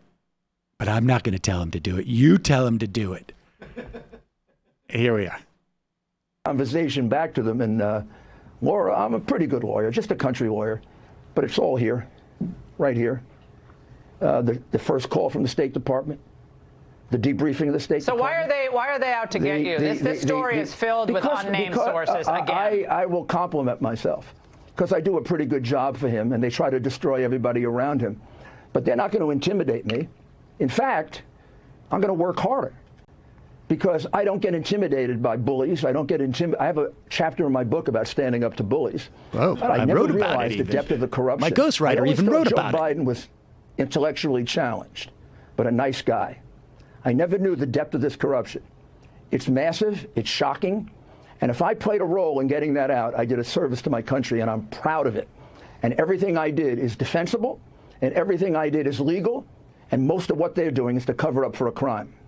Pause it. Now, who is there? Like, is he saying that Joe Biden is in league with the State Department? Because it's the State Department that's putting out a notice saying that anonymous sources saying that he mucked this up in some way. Why didn't he say he was just a boy from Brooklyn with a law degree? Like, that would make sense. Humble, I'm a country lawyer. Yeah. That guy's never lived out of New York City in his life, as far as I know. I don't think so. But he's a country lawyer. You know what that means. I literally don't. He should I have have said no I'm just idea like what a that means boy either. from the outer boroughs or I'm just something. I'm like Atticus Finch. And I'm happy to have them challenge me because every time they've challenged me, they go down and we win because they are acting improperly. Yeah. They are acting with an abuse of power. And the President of the United States conversation with that president, if you consider what a crook Joe Biden and his son were, was demanded. It was necessary. You cannot let the Vice President of the United States allow his son to enrich himself to the tune of millions and millions of dollars. Rudy, and I couldn't agree with you more. But why are you the one to do this? Why isn't this the role of the Justice Department or the FBI? Why task you, the personal attorney, the president, to do that? I think that's a question that just layman was like, okay, I get it. That should be investigated. But why is Rudy running the show on that? Why isn't it FBI and the main justice? That's a very good question. That is a good question. Because the FBI's performance since its entire investigation, including up to this moment, is flawed. Why am I doing it, Laura? Can't you figure it out? I'm his defense lawyer. I'm defending him. He's my client. I don't know. Only Donald Trump is not entitled to a defense in America. But now, wait a second. Hold on. Pause it now. Now, wait a second. Laura Ingraham has just asked Rudy Giuliani, even if we all accept the idea that there was this deep, dark corruption with Joe Biden, and I think it's the kind of corruption that we see like, oh, China's going to change their policies for, it's probably less than, for Ivanka Trump, or, oh, NBC has hired Abby Huntsman to work on their thing, whatever it is. I mean, but let's just stipulate there's some corruption there that the U.S. government needs to investigate. Why is Donald Trump's private lawyer the guy they picked to do it? And Rudy Giuliani's answer is, I'm Donald Trump's defense lawyer. Oh, so I don't have a right to defend. By the way, I stood up to bullies like sodomized African immigrants that tried to besmirch my NYPD. Make this clear how much of a non sequitur this is. You're being deputized for some reason to pursue a corruption case that presumably has nothing whatsoever to do with the one client you seem to have, Donald Trump. Like, they're sending him to pursue the investigation about Joe Biden, and he says the reason why I'm doing it is because I'm Donald Trump's defense attorney. Well, we all know how bad the FBI was. Do you realize that he is literally just admitting, well, the reason why they sent me to do it is because it's going to benefit my client? Like, he's literally just admitted that the investigation, he's in charge of the investigation because it's going to benefit his client. Well, look, And he's solely in charge of it. And he seems to be the only guy who has all operational control because the FBI's dropped the ball on this. Well, look, I am the fall man. Well, let me take the corncob pipe out of my mouth because I'm a simple fucking country lawyer. But in Latin, it says Dies de Aeternius is also political consultus. So it's the same thing. Political consultant in Ukraine. This is sort of stunning. That so Donald Trump, he should just be put in front of a firing squad. He don't deserve no defense. Go. Only Donald Trump is not entitled to a defense in America. But how are you defending him by investigating Biden? Just spell it out for us. Because one of the things that the prosecutor that Biden had fired, and then the prosecutor that Biden helped to put in, one of the things they did was to dismiss a case against an organization that was collecting false information about Donald Trump, about Paul Manafort, and feeding it to the Democratic National Committee. Okay, that explains it to people. That organization was I don't run think by people understood that. That was run by George Soros, who then hired the crooked FBI agent who is now working for George Soros. Laura, this stinks. This is Tammany Hall. This still does not explain any of the reason why Rudy Giuliani, even if I was to believe this fantastical notion about CrowdStrike and the server in Ukraine, and they've kept it there, and they looked for stuff from, the Steele dossier, and it still does not explain why someone's defense attorney would be the lead investigator commissioned by the U.S. government to do this. By the way, exactly, the Steele dossier, you said it yourself. Go ahead. You ever see Michael Clayton? Unbelievable. You ever see the George Clooney vehicle, Michael Clayton? Now, well, maybe if you did, you wouldn't be such a wise ass. He goes on, Giuliani goes on. All right, we'll get to Giuliani in a second, but this has relevance insofar as this question. After Giuliani apparently went to Ukraine, it was reported he went to go find dirt on Joe Biden but now we know, according to him, the State Department basically commissioned him to do this. Bill Barr was up in front of the Judiciary Committee in the Senate. And this was in, what was it? May 1st. One gets the sense that Kamala Harris had some knowledge of something around this because she asked Bill Barr an interesting question. Remember, on the transcript with the president of Ukraine, Donald Trump is saying, I'm going to have Rudy call you and my attorney general. We're going to have them both call you. They're both going to call you. And apparently back in May, and this phone call happened in July, there was already word that Donald Trump had already started the wheels in motion because this is the question that Kamala Harris asked Bill Barr.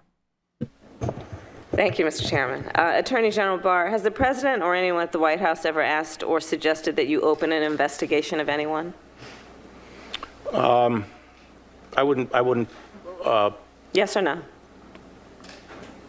Could you repeat that question? I will repeat it. Yeah.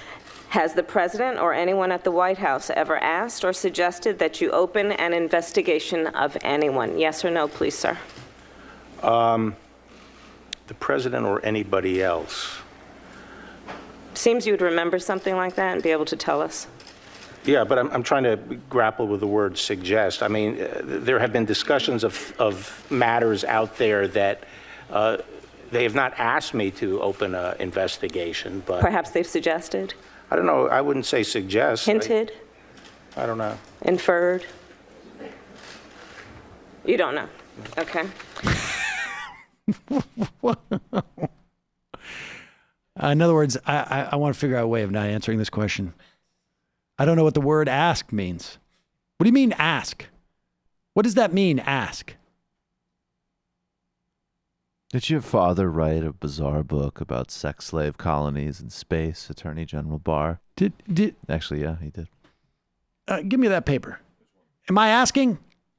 I don't know. I don't know if I'm asking. Am I asking? Am I asking for the paper? Can you restate that for me? Give me the paper. Can you restate that for me? I didn't ask. I didn't ask. I didn't hear. There you go. I mean, this is a mess. That's actually for them. kind of fun. This is a real mess for them. I like exactly. Bill Barr. This is the type of stuff that I think, like, Bill Barr could have some problems here. Mike Pompeo could have some problems here. Mick Mulvaney could have some problems here. And the real question is going to be not just how the Democrats handle the hearings and whatnot, but it's also going to be, are they going to use inherent contempt? Whoa. Slow down. Explain it to me like I just dropped off an olive oil boat. Inherent Why contempt was I in Ukraine? I'm a lawyer.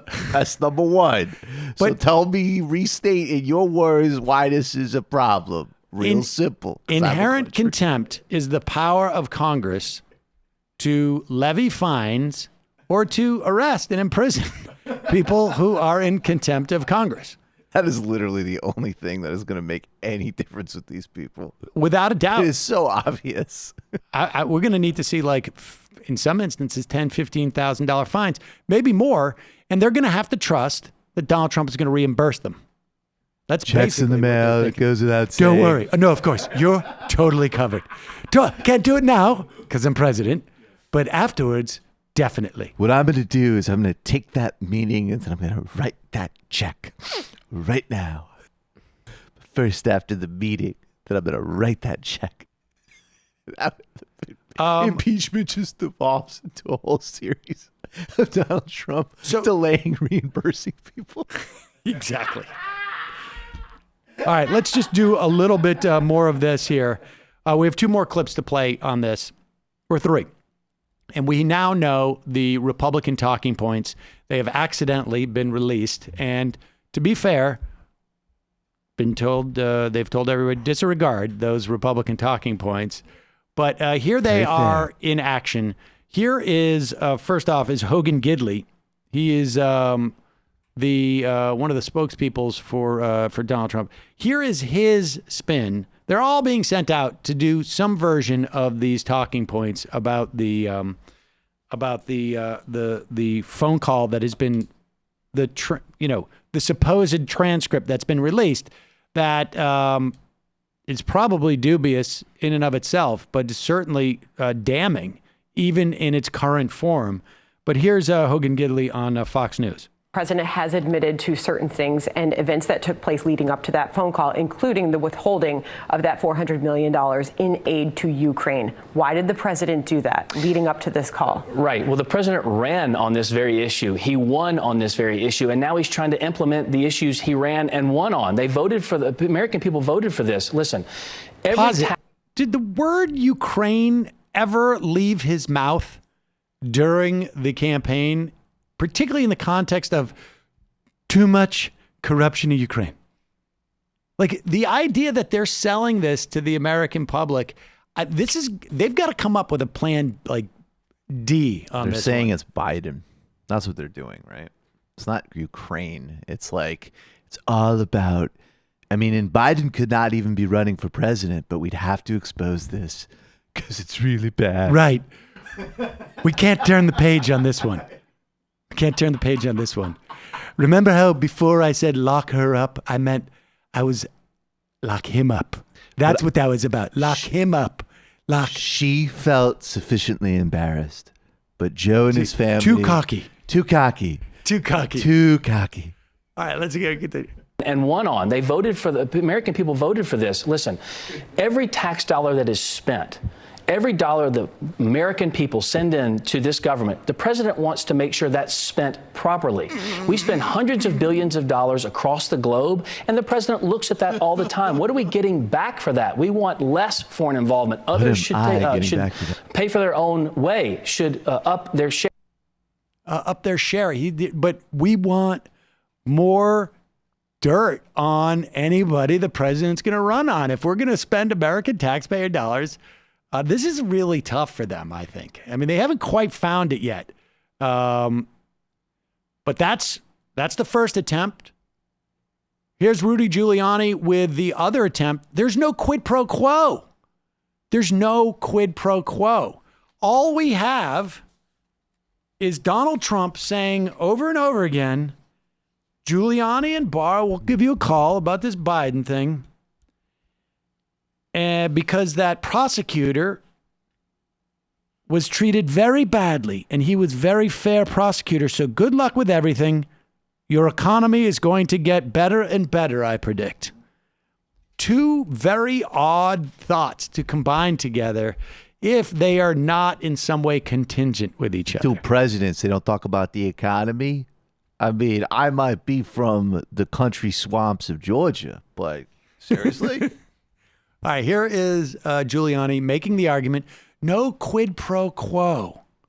A complete lie from a bunch of disloyal... It says you had a shadow agenda regarding Ukraine. Complete nonsense. First of all, I never knew about the $250 million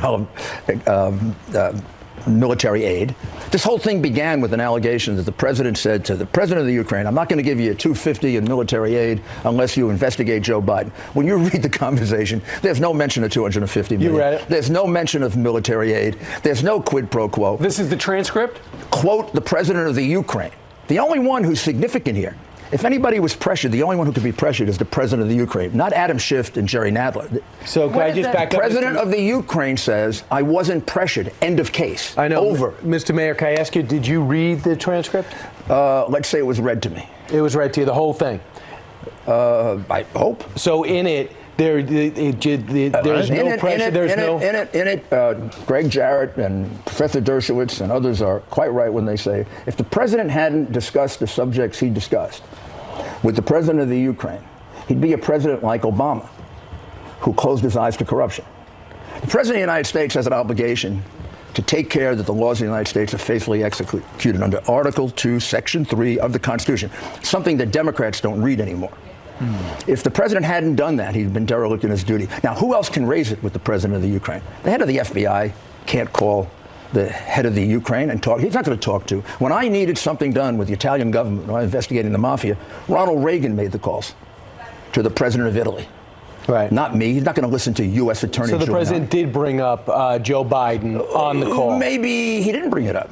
Could be possible the president of the Ukraine brought it up. So if he... It's possible, but even the transcript they released does not have the president of Ukraine bringing it up. Did he not read the transcript? I hope did they I send did. him out there without seeing the transcript? Yeah, I hope I did. Hey, by the way, did somebody read me this thing?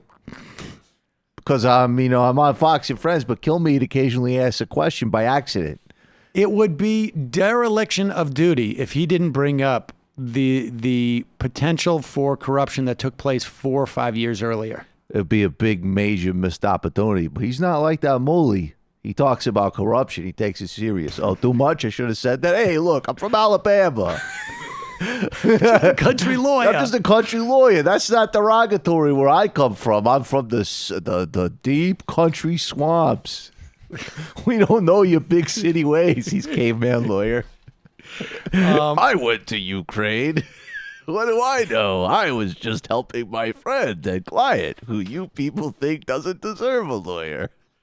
Here is the... By the way, it's a very small point. The president of Ukraine is not going to go out of his way in the middle of all this to be like, oh, no, by the way, Donald Trump brought it up. He's lying. Right. A periphery country, depending on our aid, it's going to just be like, yeah, I want to clarify. I'm going to take the Twitter. Of course. Correction, Exactly. Mr. Trump. Exactly. You did. Sir. Yeah, sir. How dare you, sir? And I count Elizabeth on... Warren's like McGonagall. And you brought it up. I know. Not only did you intimidate me, sir, and bully me, but I know that Mike Pompeo will ensure that we, in the future, don't get in any way maligned by you. Thank you. And I also know that Mike Pompeo set up the meeting through Rudy. That's right. Because you leaked me the minutes of this and then asked me to email them back and ignore them. We're not worried whatsoever about the tanks that are arrayed on the border of our country from another major power. And so therefore I say, screw you. Yeah, exactly. Unbelievable. But you know what? That's actually the only talking point that I guarantee you that is the talking point we're going to hear the most. Yes. That it's a victimless crime. It's a Right. the so-called victim says that it didn't happen. I guarantee you that's going to be the one they do because they know that's the one thing that's not going to change on them. That's going to turn on them. It turns out the transcript, Trump brought up Biden.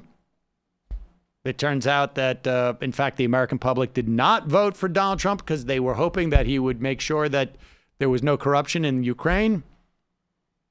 There's gonna be like it's gonna be literally, he's gonna have him at the White House. He's like, oh, did I try to extort him? Oh, wait, there goes the president of Ukraine right there. Here he is. Did I do that, Zelensky? Right. No. Oh, I guess so.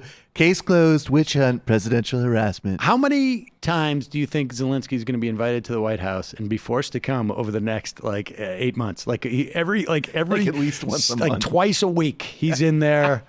Like, oh yeah, no, I just wanted to come. This one's actually just a vacation for me. No, we were just talking with. By the way, Zelensky, stand-up comedian. People should check out his set. Funny, very funny, very funny. Great leader, great guy, book, great book. Not bribed. Here is. Can you say that in English? Kevin McCarthy coming out, and this is the other thing you will hear. But I don't know how much this is going to resonate. I mean, if the Democrats were smart at this point, it's like they would be saying, even the Republicans want to see this whistleblower report. But they're not that smart. Here's Kevin McCarthy. Thank you all. I just listened to the Speaker of the House. Speaker Pelosi happens to be the Speaker of this House, but she does not speak for America when it comes to this issue. She cannot decide unilaterally what happens here. They have been investigating this president before he even got elected. They have voted 3 times on impeachment on this floor. Twice they voted before one word of the Mueller report came back. Our job here is a serious job. Our job is to focus on the American public. Our job is to make tomorrow better than today. Our job is to legislate, not to continue to investigate something in the back when you cannot find any reason to impeach this president. This election is over. I realize 2016 did not turn out the way Speaker Pelosi wanted it to happen, but she cannot change the laws of this Congress. She cannot unilaterally decide we're in an impeachment inquiry. What she said today made no difference of what's been going on. It's no different than what Nadler's been trying to do. It's time to put the public before politics. Thank you. And look at that Klan-friendly fossil in the background. I just don't think that these guys are prepared for this. I don't think so. I mean, I'm it getting more is. optimistic. I don't know that I have ever seen the Republicans so poorly equipped to deal with this. Now, but here's the dynamic that's going to go down. And this is the new media and political landscape, I think, that exists. And that is, things are so highly polarized. They're speaking to their people, and their people is a narrow set of people. And what they want to do is keep their people intact, which I think is going to be the case. This may depress some of their turnout, but they don't have the ability to flip it. And that's everything we've just seen is already the reason from a political standpoint why you wanted impeachment. Because they are not on the offensive. They are not able to lob any credible counterattacks here that could depress turnout going down the road. This is not a situation where there's corruption everywhere, and it's just not going to resonate. With that said, I don't think we can underestimate the ability of some in the Democratic Party to fumble the ball. You know, I grew up in rural Canarsie, Brooklyn. And throughout my whole careers, I fought the bullies. I remember one time the New York PD shot this Haitian guy in the face. And his family was trying to bully the city out of money and an apology. And I said, We'll stand up to them. That's it. I got nothing else. That's an example of a bully I stand up to. There you go. I said, oh, he got raped in the basement of a police barracks? Well, what we'll do is we'll release his juvenile record, and I'll say, was it an angel? Because that's what we do to bullies where I grew up in the deep country in rural Canarsie. By the way, second story true. Yes. Rudy Giuliani's a scumbag. Total. Couple of clips from the campaign trail. One that is, I think, indicative of what Bernie Sanders is doing, and one that's indicative of what the Republican Party is doing. And this is pretty stunning stuff. Let's play this Mark Sanford one. Mark Sanford is ostensibly running for president in the Republican primary. Now, the Republican primary is nearly non-existent. There's like, what, half a dozen states at least at this point that are basically saying we're not having a primary. We're not going to hold one. We're not going to have a caucus. Just not going to do it. And I would imagine it's going to be even more going forward. Nevertheless, Iowa seems to be proceeding for the Republicans. Here is Mark Sanford. He's not lost, folks. He's not lost. He knows where he is. He's not on some type of walking tour. He has gone into a restaurant. He's sitting down, and this is a part of his... drops out in the middle. I met some babe in Florida, so can't deal with that anymore. Exactly. Can't run. Can't run. Can't run. Sorry. I would just... I got to go on a hike again. But here he is, Mark Sanford, and he's sitting down with some young women in a restaurant in Iowa, and I think we can all, when he says to them and explains to him why he's running, I want you to just think when those words come out of his mouth, what you would anticipate he's going to be saying to these young people, and then you're going to be wrong. I'm Mark Sanford, and I'm from South Carolina. Awesome. And I have gotten into this presidential race because I think we need to have a conversation about where we're going, in particular with regard to debt and deficits that are, disproportionately going to impact you all. There you go. Mark Sanford. There's impeachment hearings. They're all just like, what? Oh, thanks. That'll really help with my student debt and deficit. Oh, yeah, exactly. That was just what we were all sitting here talking about. We were all just sitting here talking about the government's debt and deficit. That just so happened by those tax cuts that you probably voted for. Unbelievable. But God bless him. God bless him. He has a mission. How much do you think he's getting paid by Third Way to run? It probably comes cheap at this point. I don't know, $500,000. Just an airplane. Maybe a couple of tickets. Just, airplane. Do I get a jet? Do I get a jet? All right, I'll do it. I'll do it. I like being on a jet. I care so much about the deficit, but I saw this retired news anchor in Charleston, so race over. So children's future suspended. And just to be clear, no minders on the jet. Yeah. Right? Just no. Okay. All right, good. No, let's do this. Bill Weld at least is having like his full time. A part of me is a little bit concerned by this escalation, to be honest, but he's doing his real Tom Clancy baby boomer moment in his race. He said the other day that he thinks that Trump maybe should he walked that get back. Executed for treason. He walked that back. But I'm saying, I wish he didn't. If you're going to do this, go for it. Joe, enjoy yourself. That's the way you get Trump's attention. You have zero attention. You start running, and especially Bill Weld, he looks like the most quintessential WASP because he is, and just sort of like, I think that guy ought to be shot after. It's like, oh, okay. All right, Governor. Maybe we will book you more. You expect some guy to come up and be like, well, my Republican Party respected our institute. You're just like, yeah, boring. What else you got? Oh, I think he should be killed after he leaves office. Like, that we like. Stay tuned for 4 hours with Bill Weld. Bill Weld's back in the B block. Meanwhile, we said at the beginning of the program that the Chicago Teachers Union are in the midst of a vote to potentially authorize a strike. If they receive 75% of the vote, a walkout could happen as early as 2 weeks from now, though more than likely starting in mid-October. You'll recall that, I guess it was about 8 years ago now, there was a Chicago teachers strike, which in many ways became a model for social justice unionism and was in many ways a template for a lot of the labor action that we've seen, particularly in the past 3 or 4 years. Here is Bernie Sanders speaking at the Chicago Teachers Union rally. Was this yesterday or today? This is yesterday. Here he is.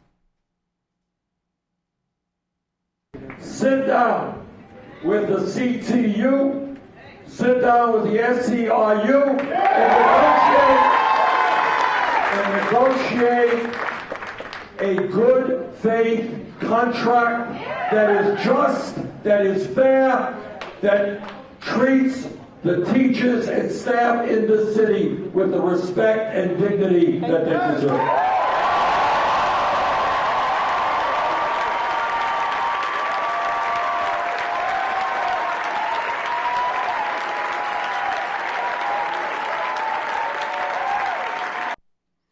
I mean, this is part of, and again, we're going to find out, and and within a couple of months, as to whether this is a good strategy for a presidential campaign. And I mean, it certainly would appear to be a good strategy to build a movement, but Illinois is not going to play a big role in determining who the Democratic nominee is. But he just shows up. But he shows up, and other candidates would say, well, my time is better spent in New Hampshire. My time is better spent in Iowa. My time is better spent in South Carolina, or some of these other big Tuesday states, California. And so, I mean, it remains to be seen. Because I think some of it is also sincerely, I mean, it's a strategy and it's sincerely dispositional. Like Crystal Ball told me when she interviewed Bernie that she interviewed him in Kentucky because he was there, in another place that he shouldn't necessarily be right now, but he wanted to be in solidarity with the Harlan strikers, which is one of the most inspiring things that's happened recently as well in terms of strikes. And he looked at her and she kind of asked him about Kentucky. I don't remember what prompted it, but he kind of like really. Well, it was probably like Kentucky's never going to vote for a Democrat anyways. I doubt she would phrase it like that, but regardless, he looked at her and he basically was like, this is where the action is. Right. Like, I'm excited to be around this, and this is really the purpose of me becoming president. He's serious about organizer in chief. Yeah, and so I don't perceive it as it's a strategy because he's running for president. He's doing it while he's president. He gets a lot more attention, so he's utilizing this attention for the benefit of these unions, of these protests, of different movements around the country, and connects with great organizers this way. And we'll see. Maybe it will. I mean, I have a feeling that regardless of what happens in the context of the campaign, the implications of this will resonate. It's hard to see, in real time what that means, but down the road. Calling from an 856 area code. Who's this? Where are you calling from? Hey, Sam. This is Steven calling from South Jersey. How's it going? Steven from South Jersey. It's going well. What's on your mind? Hey, I wanted to kind of bring something constructive of sorts to the Warren versus Sanders conversation we've been having increasingly over the last couple of weeks. Sure. And full disclosure, I am a Warren supporter, but as I see the polls changing and her surging in some polls and him surging in other polls, and the two of them starting to coalesce around second place position pretty solidly. Coupling that with Biden starting to drop bit by bit, leaking oil, as it were, as you say. Once Biden falls, and I think he will, and I think we've all come to the realization it's going to take much longer than we had originally expected. Well, no, wait What a do you second. think would be Wait a the- second. I predicted that Biden be in third place by the end of October, maybe mid-October. I'm still not convinced that won't happen. But go ahead. No, And neither am I. I always do let me cautionary rephrase note. that. Biden might be it's, resilient. Let me say it this way: it's not happening at the rate at as quick of a rate as we may have predicted a number of months ago. Okay. So my real question is, once that happens, what do you think is going to be the most constructive way for the respective Warren and Sanders camps to build their coalition? Seen as that, I believe it's going to be definitely one of them as the nominee. Now, I prefer Warren, full disclosure again, but if it were Sanders, I would support him very enthusiastically. Yeah, I don't have a sense that it necessarily is a huge benefit for either one of them to drop out in any way that would be early. I mean, they I don't buy into this notion that one of them has to drop out. No, neither do I. Particularly if Biden is in third place. Particularly if Biden's in third place.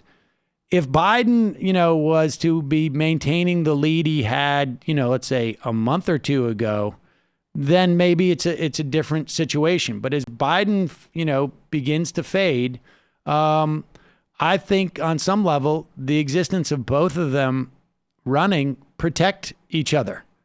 And I totally agree. I totally agree with that. I'm more talking about when the actual nominee is named. How are we going to bridge the gap between those two camps in a constructive way? I think the loser has to commit to helping the winner. I mean, I think, in that instance, I think that's where it's going to start. I agree. I don't think there is, look, the gulf between Bernie and Warren in terms of policy as it gets implemented is so much smaller than it is between Warren and Biden, let's say, or Warren and Bennett or someone like that. I mean, I think that's indisputable. Can I I have a different perspective on this, obviously. So, one, I just want to really caution here. There are really big policy differences, and I want to caution people on one hand because now I see people that are in my camp overblowing them and making them something they're not, which is also a mistake. Elizabeth Warren is not Hillary Clinton. That's a stupid, false argument. However, there are huge differences between all medical debt, all student loan debt, all single payer rent control, but also I want to. But also, would you say that really specifically? Would you agree with those? Specifically, you're commenting on my point. Would you say that the gulf between Bernie and Warren, and I agree that there is a gulf, is less than the gulf between Warren and Biden? So no, and because I'm going to include foreign policy, and foreign policy is the issue out of the gate that they have indisputable power over. This is the thing that actually frustrates me about this conversation sometimes. There are these arguments about theories of change, and in some ways they might be exaggerated. In other ways, Sanders has a case that is significantly more compelling to me, and I've talked about that many times. But besides that, regardless, we know on day one, I think some of the things that Dayen outlined, those are good areas where, of course, Warren and Sanders are closer than they are to Biden. On foreign policy, and she just did a CFR questionnaire, same policies on Venezuela. She's actually using the rhetoric of blaming the Iranians for the deal going through. I won't spell out all the list, but actually on the area where out of the gate, they have the most discretion and power. Warren is Biden and Clinton, and Sanders is the only one talking about anything remotely different. And that translates to millions of lives within days. So I fundamentally disagree with that. And I just also want to say it's okay that we have this argument. It's okay we have this campaign. And I'll remind everybody, I mean, Warren would be my preferred second choice, but I say this all the time. Like, my priority number one right now is Bernie, and I'm going to tell people if frigging Biden or Gabbard or Yang is the nominee to vote against Donald Trump in a swing state. So to some extent, it's, to me, it's just like putting the cart before the horse. If it comes to them teaming up to take out Biden in some sort of deal at the convention, great, cool. That is another possibility, and I just push back a little bit. I don't think that and Michael, I watch your show all the time. I'm in the chat every day. Just respectfully, I don't think that on foreign policy, even though I myself share a lot of your views that Warren's foreign policy is lackluster. I don't think that it's perfectly fair to say that she is Biden. At some other time when we have more time, you're going to actually have to spell that out to me, because again, she's not Biden in the sense of a history that's bad, but Madeleine Albright's advising her. Her policy push, Iran sanctions, Israel, Latin America, it's the Democratic consensus, and that's indisputable, and she hasn't changed it at all. That's just reality. I don't get the sense that Elizabeth... Michael, real quick, if I could say something. We will have a chance to talk about it more, because I just bought a couple meet and greet tickets to your show in Philly. Well, there you go. That's the smartest Warren supporter I've ever talked to. See you in Philly, buddy. There you go. You just convinced him. He's just changed his opinion on Warren's foreign policy. So I actually think Warren's putting forward some pretty interesting ideas. Exactly. That's all it would take. It looks a little different, Michael-wise. Hi, Michael. I'm Bill from the Warren campaign. Hi, this is Elizabeth Just Warren. wanted to let you know that we're buying a group sales ticket to your show. And, that's great. I actually have been thinking about how Venezuela is really, do we want this country to be like Venezuela? I just feel like, I don't see why capitalism can't be reformed. I'm very disturbed by what Maduro does there, and I don't understand why Sanders can't speak more clearly. Michael, I got a... Calling from an 816 area code. Who's this? Where are you calling from? Wait, is she an actual patron, or is this like I the got Cherokee a plan thing for my here? foreign policy, and that's buying a subscription to TMBS on Patreon. Calling from an 816 area code. Who's this? Where are you calling from? Best plan so far. 816. Hi, my name's Colt, and I'm calling from Illinois. Colt from Illinois. What's on your mind? Sorry, a little nervous here. I'm a huge fan. I've been listening to you for a long time. I just wanted to call about sort of an unrelated topic. Citizens United and corporate personhood. Yeah. So I obviously agree with you, but I agree with you on like almost everything.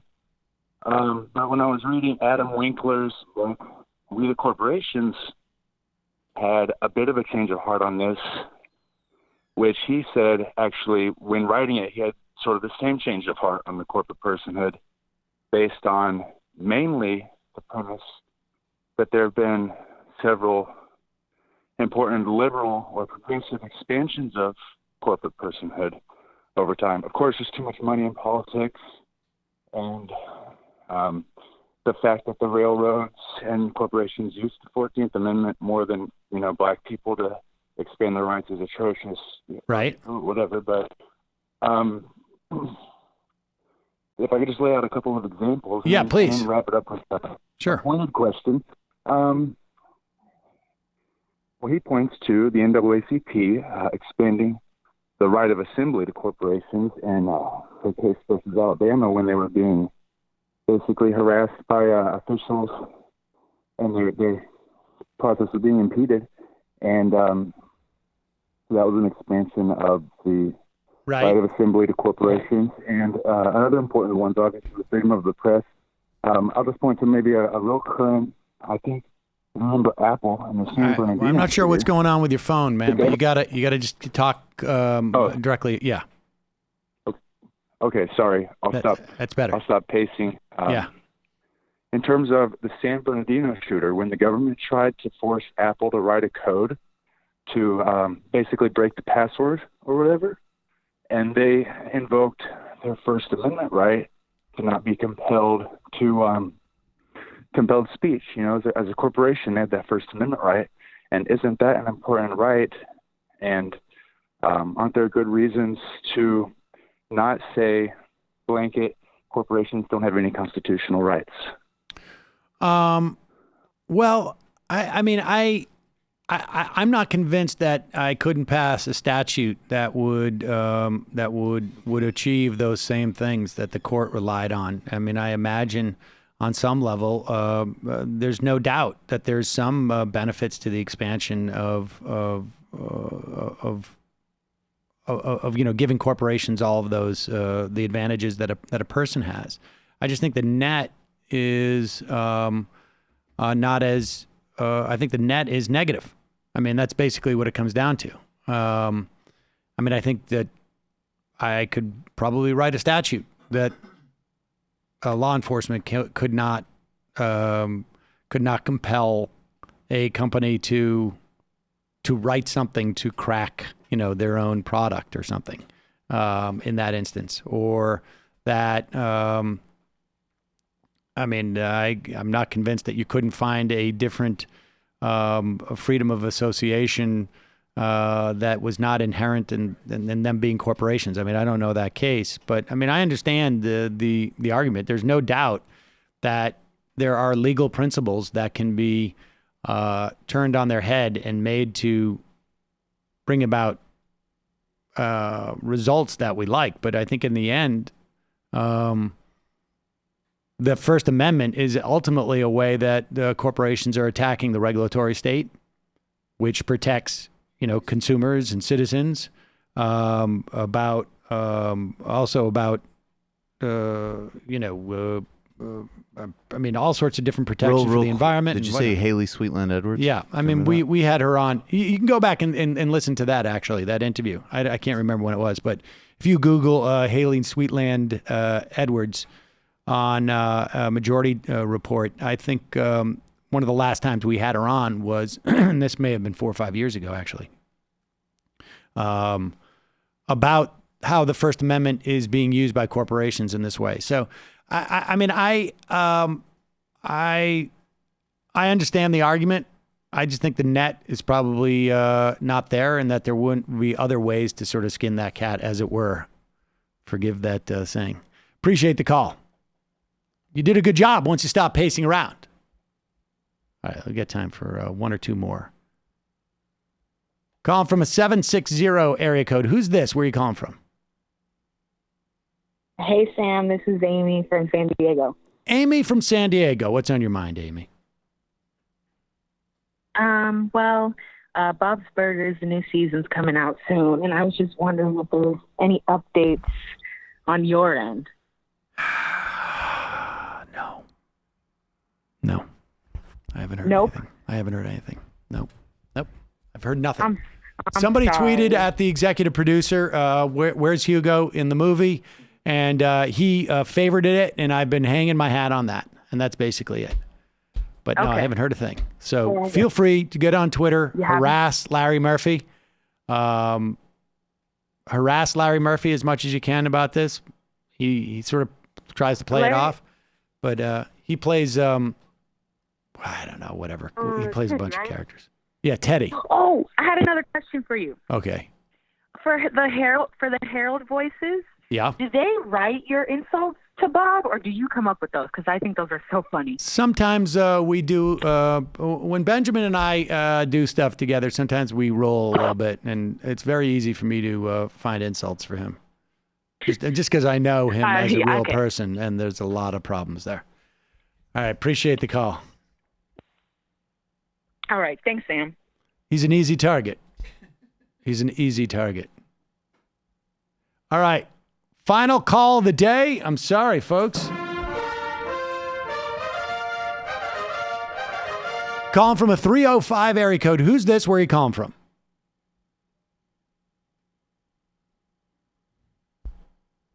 You are not the final call of the day. Sorry. This call is 713. Where are you calling from? Who's this? What happened? Did something change? 713. 713. Oh my God. I'm sorry, everybody. 810? 810? Hi. Hi. You're This is me. Yeah. Hi, You're Nick from Michigan. Who is it? Nicholas from Michigan. Nicholas. You're the final caller of the day. Awesome. Thank you. I'm a big fan, Sam. You're amazing. You're my favorite political pundit. Oh, well, thank you. I have a couple things really quick. There's a couple polls that we haven't heard from John's from San Antonio this week, I don't think. There's a couple polls in Iowa and New Hampshire that were really pretty bad for Bernie, I thought. And I guess I just wanted to note that and see if you think that Iowa and New Hampshire being very important, and he was doing very good in polls before. If there's any momentum there, I guess. I mean, downward momentum or. I don't know. The past, I know that there was a bad Monmouth poll just like the other day in New Hampshire. Yeah. But you gotta look at the trends, right? You gotta look at the trends. I mean, you wait for another couple of polls. Right now, I think the average is something like Biden's like at 22, 23. Warren's at like 20 maybe is the average, and Sanders is somewhere around 19. In Iowa, I think you have another, like a similar dynamic. Iowa, I feel like is much harder to sort of like get a pulse on. Caucuses are very hard, I think, to poll, and who knows? I mean, I guess the more. Sorry. Well, I just think it's difficult to get a handle on these things, in part because of the nature of Sanders, the sort of theory of his campaign, that he's going to be bringing out people who aren't likely to normally vote. And I don't think Biden is certainly not relying on that. And I don't think Warren is, based upon on who are supporting her. So it's hard to say. California seems to be basically a statistical heat. And it feels like Warren is gaining some steam, and it very well may be. I think a lot of that is coming at Biden's expense. If you look at California, the trend is going in the way that I would want it to, largely. Biden's sinking. Warren and Sanders are rising. So I don't know. I mean, obviously, you would rather Sanders, if you're a Sanders supporter, like I am, you would rather him, have double the numbers that he has now and have a 7, 8, 10-point lead against Joe Biden and Elizabeth Warren. There's no doubt about that. I don't want to, be Pollyanna-ish about this. I think the only thing that I would feel comfortable saying right now is it's still a three-way race, that to the extent that there's any trends, Warren seems to be going up, Biden seems to be going down, Bernie seems to be basically static. Some places up, some places down. And I don't know that we can tell anything else really at this point. The thing for Bernie that I would really like to see him do is be a little more specific, especially with Medicare for All, about the taxes. No matter what, they're going to keep asking him about what are the you're going to raise the middle class taxes, aren't you? And if you look at his actual plan, his main thing for how to fund Medicare for All is a 4% payroll tax, right?